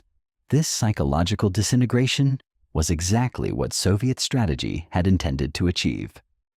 Marshal Zhukov understood that destroying an army's will to fight was more effective than simply killing its soldiers. Trapped, starving, and abandoned by their own leadership, German troops in Stalingrad were learning that their supposed superiority was a myth. The contrast with Soviet morale couldn't have been starker. Red Army soldiers were fighting for their homes, their families, and their survival as a people. They had seen what German occupation meant for civilian populations. They understood that defeat would mean not just military surrender, but national extinction. Senior Lieutenant Anatoly Kozlov commanded a rifle company defending the Stalingrad tractor factory during the final German assaults. His letters to his wife in Moscow reveal a completely different psychological state than anything found in German accounts. My darling Katya, we are holding. The fascists throw everything at us, but we are holding. Every day they try to take our positions, and every day we throw them back. Our boys fight like lions because they know what will happen to you, to our children, to our people if we fail. The Germans are good soldiers. I will not lie about that. But they are fighting for Hitler's dreams, while we are fighting for our children's future. That makes all the difference when the shooting starts. This moral clarity gave Soviet forces a psychological advantage that German military doctrine had never anticipated. Nazi ideology had taught German soldiers that they were racially superior warriors, destined to rule inferior peoples. But when those supposedly inferior peoples fought back with desperate courage, the entire ideological framework collapsed. German soldiers began questioning not just their tactics, but their cause. If they were truly the master race, why were they losing to people Nazi propaganda had taught them to despise? If German victory was historically inevitable, why were they trapped in a frozen hell while their enemies grew stronger? These questions ate at German morale more effectively than any Soviet bullet. Doubt is a virus in military organizations. Once it takes hold, it spreads rapidly through the ranks, undermining everything from individual courage to unit cohesion. By January 1943, German military effectiveness in Stalingrad had collapsed, not because soldiers lacked training or equipment, but because they no longer believed in their mission. Men who had conquered Europe were reduced to scavenging for food and shelter, fighting not for victory, but simply for another day of survival. The final phase of the battle revealed the complete moral bankruptcy of Nazi leadership. As his army disintegrated, Hitler continued issuing impossible orders from his distant headquarters. Attack where there were no reserves, hold positions that couldn't be supplied, maintain resistance when resistance had become meaningless. On January 8th, Soviet forces delivered an ultimatum to the trapped German forces: surrender with honor and receive proper treatment, or face annihilation. The terms were remarkably generous by Eastern Front standards. German officers would retain their rank and personal possessions. Wounded would receive medical care. All prisoners would be repatriated after the war. Paulus wanted to accept. His chief of staff, Arthur Schmidt, argued for continued resistance. The debate in German headquarters revealed the complete disconnect between military reality and Nazi ideology. Paulus understood that his army was finished. Schmidt insisted that German soldiers never surrender, that National Socialist will could overcome any material disadvantage. Hitler's response to the Soviet ultimatum was characteristically delusional. The Sixth Army would fight to the last man. Relief was coming. The Luftwaffe would increase supply deliveries. Victory was still possible through German determination and Soviet weakness. These weren't military orders. They were the fantasies of a madman who had lost all connection with reality. But they were orders nonetheless, and German military tradition demanded obedience regardless of consequences. The final Soviet assault began on January 10th with an artillery barrage that lasted 5 hours. When it ended, what remained of the German defensive perimeter had been compressed into an area roughly 10 miles long and 3 miles wide. Over 200,000 men crowded into a space that could barely accommodate 20,000. Sanitation collapsed completely. Disease spread unchecked through the ranks. Dead bodies piled up because there was no fuel for cremation and the ground was too frozen for burial. The smell of death and decay became so overwhelming that even veteran soldiers vomited when they tried to eat their meager rations. Dr. Kurt Ruber, the physician who had sketched the Stalingrad Madonna, continued working even as his own condition deteriorated. His medical reports from this period read like something from Dante's Inferno. We are treating wounds with paper bandages because we have no cloth. We are performing amputations without anesthesia because we have no drugs. We are watching men die from diseases that shouldn't exist in a modern army because we have become something less than modern.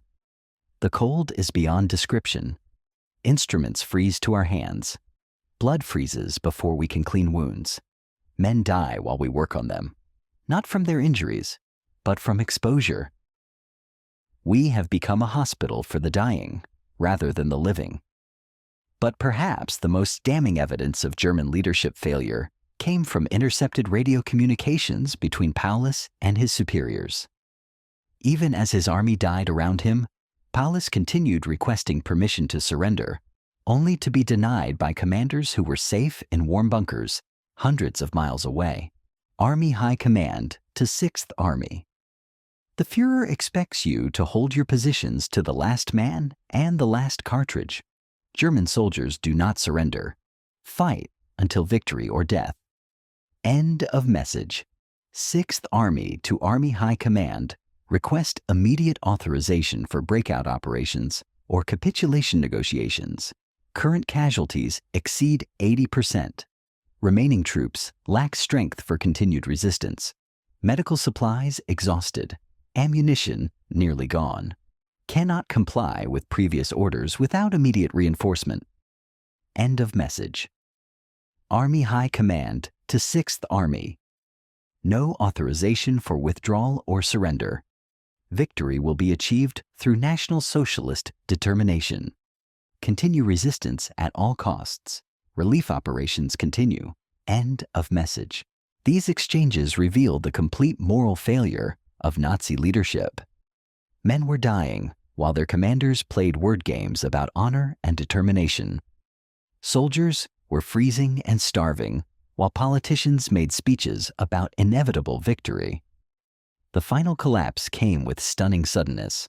On January 31st, Soviet forces overran Paulus's headquarters bunker.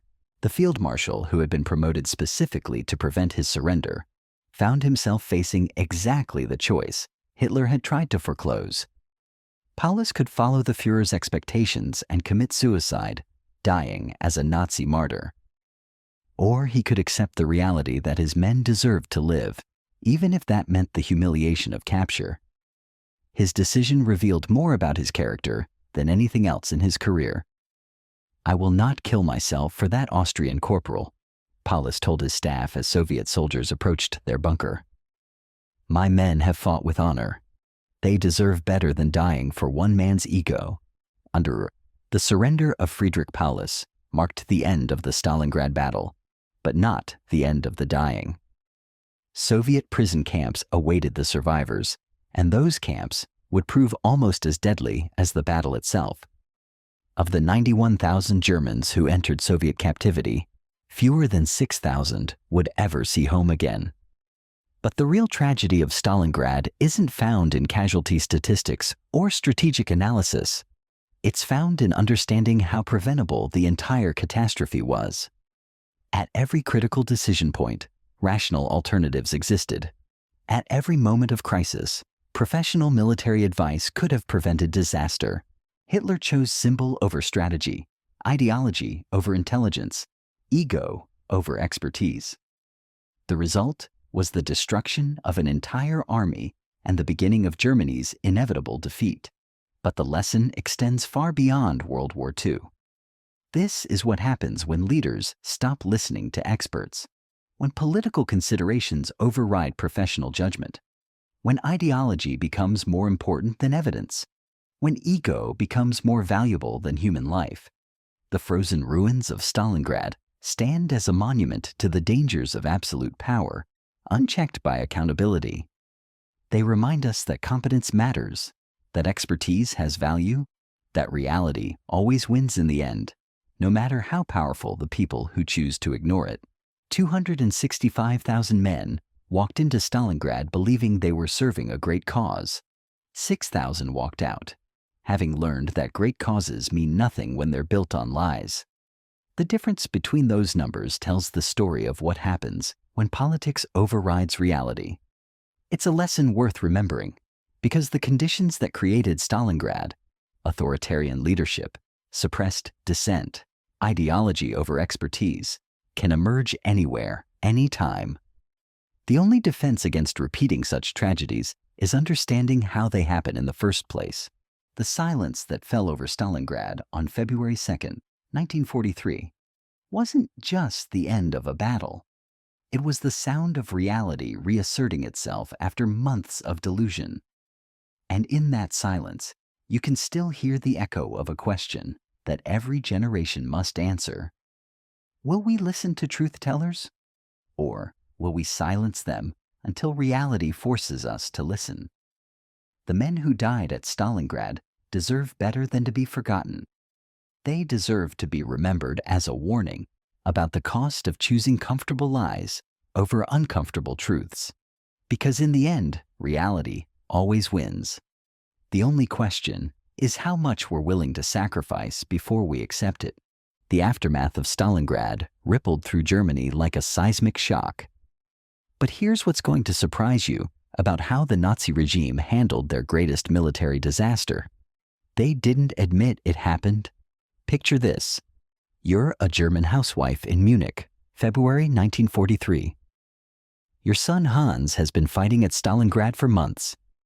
His last letter arrived in December, full of confidence about final victory. Then, nothing. Weeks of silence. You write to military authorities asking for information. The response is always the same. Your son is fighting heroically for the fatherland. No further information available. Meanwhile, Nazi propaganda minister Joseph Goebbels is orchestrating one of the most audacious cover-ups in modern history. Instead of admitting defeat, he transforms Stalingrad into a story of heroic sacrifice. German newspapers don't report a military disaster. They report a glorious last stand by Nordic heroes who chose death before dishonor. The propaganda was brilliantly crafted and completely false. Our brave soldiers at Stalingrad have written their names in the book of German immortality, Goebbels declared in his famous speech at the Berlin Sportpalast. They chose to die as heroes rather than live as cowards. Their sacrifice will inspire generations of German warriors to come. But behind the propaganda, the Nazi leadership was panicking. They understood what the German public couldn't be allowed to know. Stalingrad wasn't just a tactical defeat.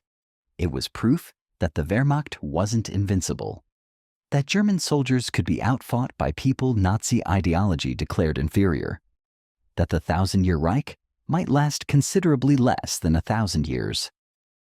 Heinrich Himmler, head of the SS, convened emergency meetings with his top commanders. The transcripts of these sessions, discovered after the war, revealed the depth of Nazi leadership's desperation. "Gentlemen," Himmler told his officers, "Stalingrad changes everything. The army has proven unreliable. The SS must now become the primary instrument of German victory." This marked the beginning of the SS transformation from Hitler's bodyguard into something far more dangerous. Himmler used Stalingrad as justification for expanding SS military formations, creating new Waffen-SS divisions that would answer directly to him rather than to army commanders. The human cost of this transformation would be staggering. But first, let's understand what was happening to the families of Stalingrad's victims back in Germany. Maria Hoffmann lived in a small apartment in Hamburg with her 2 young daughters. Her husband Wilhelm had been serving with the 24th Panzer Division at Stalingrad when communications ceased in January. For weeks, she waited for news. Official channels provided nothing. Letters went unanswered. Phone calls were transferred endlessly between bureaucratic offices that claimed no knowledge of her husband's fate. Finally, in March 1943, Maria received a form letter that would haunt her for the rest of her life. "We regret to inform you that your husband, Obergefreiter Wilhelm Hoffmann, is missing in action following heroic resistance against Bolshevik forces. His sacrifice for the fatherland will not be forgotten. Heil Hitler." Missing in action. Not killed, not captured. Missing. This linguistic sleight of hand allowed Nazi authorities to avoid paying death benefits while maintaining the fiction that Stalingrad survivors might still be fighting somewhere behind Soviet lines. Maria was one of over 200,000 German women who received similar letters. Wives, mothers, sisters, daughters, all told their loved ones were missing when Nazi authorities knew perfectly well they were dead or captured. The psychological cruelty of this deception is hard to comprehend, but the deception served a larger purpose in Nazi thinking. If families believed their men were still fighting, they would continue supporting the war effort. If they knew the truth about Stalingrad, they might start asking uncomfortable questions about Nazi competence and German prospects. The cover-up required enormous resources and coordination. Military censors worked overtime to prevent accurate casualty figures from reaching the German public. Letters from Stalingrad survivors in Soviet prison camps were intercepted and destroyed. Journalists who tried to investigate the true scope of the disaster found themselves reassigned to other duties. Even within the Nazi Party, accurate information about Stalingrad was restricted to the highest levels. Mid-level officials were fed the same propaganda that ordinary Germans received. This created a situation where even Nazi authorities sometimes believed their own lies about heroic last stands and glorious sacrifice. Dr. Hans Frank, governor of occupied Poland, recorded in his diary the confusion among Nazi leadership about what had actually happened at Stalingrad. The reports from the Eastern Front are contradictory and confusing. Some say our forces fought to the last man. Others suggest massive casualties that cannot be publicly acknowledged. The truth seems to be whatever the Führer wants it to be on any given day. This disconnect between reality and propaganda would become increasingly characteristic of Nazi Germany as the war progressed. Leaders who should have been making decisions based on accurate information were instead making them based on ideological fantasies that had no connection to battlefield realities. Meanwhile, the Soviet Union was conducting its own propaganda campaign about Stalingrad, but their approach was completely different from the German strategy. Instead of hiding the battle's significance, Soviet propagandists celebrated it as proof of communist superiority over fascist ideology. Stalin himself understood the psychological importance of Stalingrad, far beyond its military significance. in his victory speech to the Soviet people, he declared, "The Battle of Stalingrad has shown that the Red Army can not only defend Soviet soil, but can also drive the fascist invaders back to their own borders. Our victory at Stalingrad is the beginning of the end for Hitler's empire." Soviet newspapers published detailed accounts of German surrender, complete with photographs of captured German officers and equipment. The contrast with German media coverage couldn't have been starker. While Nazi propaganda tried to erase Stalingrad from public consciousness, Soviet propaganda made it the centerpiece of their narrative about inevitable victory. This created an interesting dynamic in neutral countries where both German and Soviet propaganda competed for influence. Diplomatic observers in Switzerland, Sweden, and Turkey found themselves trying to determine the truth about Stalingrad from contradictory sources that often seemed to be describing completely different battles. British intelligence services, monitoring both German and Soviet radio broadcasts, concluded that the truth lay somewhere between Nazi claims of heroic sacrifice and Soviet claims of complete German collapse. Their analysis, declassified decades later, provides perhaps the most objective contemporary assessment of what Stalingrad meant strategically. German resistance at Stalingrad appears to have been determined, but ultimately futile. British analysts wrote in their February 1943 summary, "Soviet forces have demonstrated tactical competence that exceeds previous assessments of Red Army capabilities. German casualties appear to be substantial, though exact figures remain uncertain. The psychological impact on German morale may prove more significant than immediate military consequences." This British assessment proved remarkably prescient. The psychological impact of Stalingrad on German morale was indeed more significant than the immediate military consequences. For the first time since the war began, ordinary Germans began to doubt whether their army was actually winning. The doubt manifested in subtle ways that Nazi authorities found increasingly difficult to suppress. Conversations in food queues became more pessimistic about war prospects. Church attendance increased as people sought comfort from sources other than Nazi ideology. Black market activity expanded as citizens began hoarding goods against an uncertain future. Most ominously for Nazi authorities, jokes about German military competence began circulating in private conversations. Gallows humor has always been a way for people to cope with disaster, but in totalitarian societies, it also represents dangerous dissent from official narratives. One joke that circulated in Berlin captured the popular understanding of what had really happened at Stalingrad. "What's the difference between the sun and the German army? The sun rises in the east. The German army sets in the east." Such jokes seem harmless now, but in Nazi Germany, they represented capital crimes. The regime responded with increased surveillance and harsher punishments for defeatist speech. Citizens who repeated pessimistic rumors could face imprisonment or worse, but repression couldn't change the fundamental reality that Stalingrad had revealed. The German war machine was not invincible. Nazi ideology did not guarantee victory. The Eastern Front was becoming a disaster that threatened the entire German war effort. Heinrich Himmler understood these implications better than most Nazi leaders. His response was to accelerate plans that had been developing since the early days of the war. If the regular army couldn't guarantee German victory, the SS would have to take over that responsibility. The expansion of Waffen-SS formations after Stalingrad represented one of the most significant organizational changes in German military history. New divisions were created, existing units were reinforced, and recruitment was expanded to include volunteers from across occupied Europe. But Himmler's vision extended beyond simply creating more military units. He wanted to build a parallel state structure that would survive even if traditional German institutions collapsed. The SS would become not just Hitler's bodyguard, or even Germany's elite military force, but the foundation for a new European order based on racial ideology. This transformation would have consequences that extended far beyond military strategy.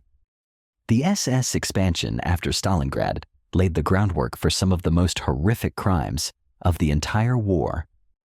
Units that might have remained focused on conventional military missions instead became instruments of genocide and terror. The connection between Stalingrad and the Holocaust is not immediately obvious, but it exists. Nazi leaders, faced with evidence that their military strategy was failing, doubled down on their racial ideology. If they couldn't win through conventional warfare, they would at least ensure that their racial enemies were eliminated before Germany's defeat. The acceleration of mass murder in occupied territories after Stalingrad was not coincidental. It represented a strategic decision by Nazi leadership to achieve their ideological objectives, even if their military objectives proved unattainable. This is perhaps the most chilling legacy of Stalingrad, not just the military disaster itself, but the way that disaster pushed Nazi Germany toward even greater extremes of violence and ideology. When rational strategy failed, irrational hatred took its place. The battle that had begun as Hitler's attempt to capture Stalin's city had become the catalyst for Nazi Germany's transformation into something even more monstrous than it had been before. The price of that transformation would be paid by millions of innocent people across Europe, but that transformation was still months away from its full horror. In the immediate aftermath of Stalingrad, the most pressing question for Nazi leadership was how to prevent similar disasters in the future. Their answer would reshape the entire German war effort and set the stage for conflicts that would make Stalingrad look like a minor skirmish. The silence that had fallen over the ruins of Stalingrad was about to be shattered by new battles, new strategies, and new horrors that would define the final phase of World War II. The men who had died in Stalin's city had purchased their enemies a brief moment of reflection, but that reflection would lead not to wisdom, but to even greater acts of desperation and brutality. The story of Stalingrad was ending, but the story of what Stalingrad created was just beginning. And that story would prove even more terrible than the battle that inspired it.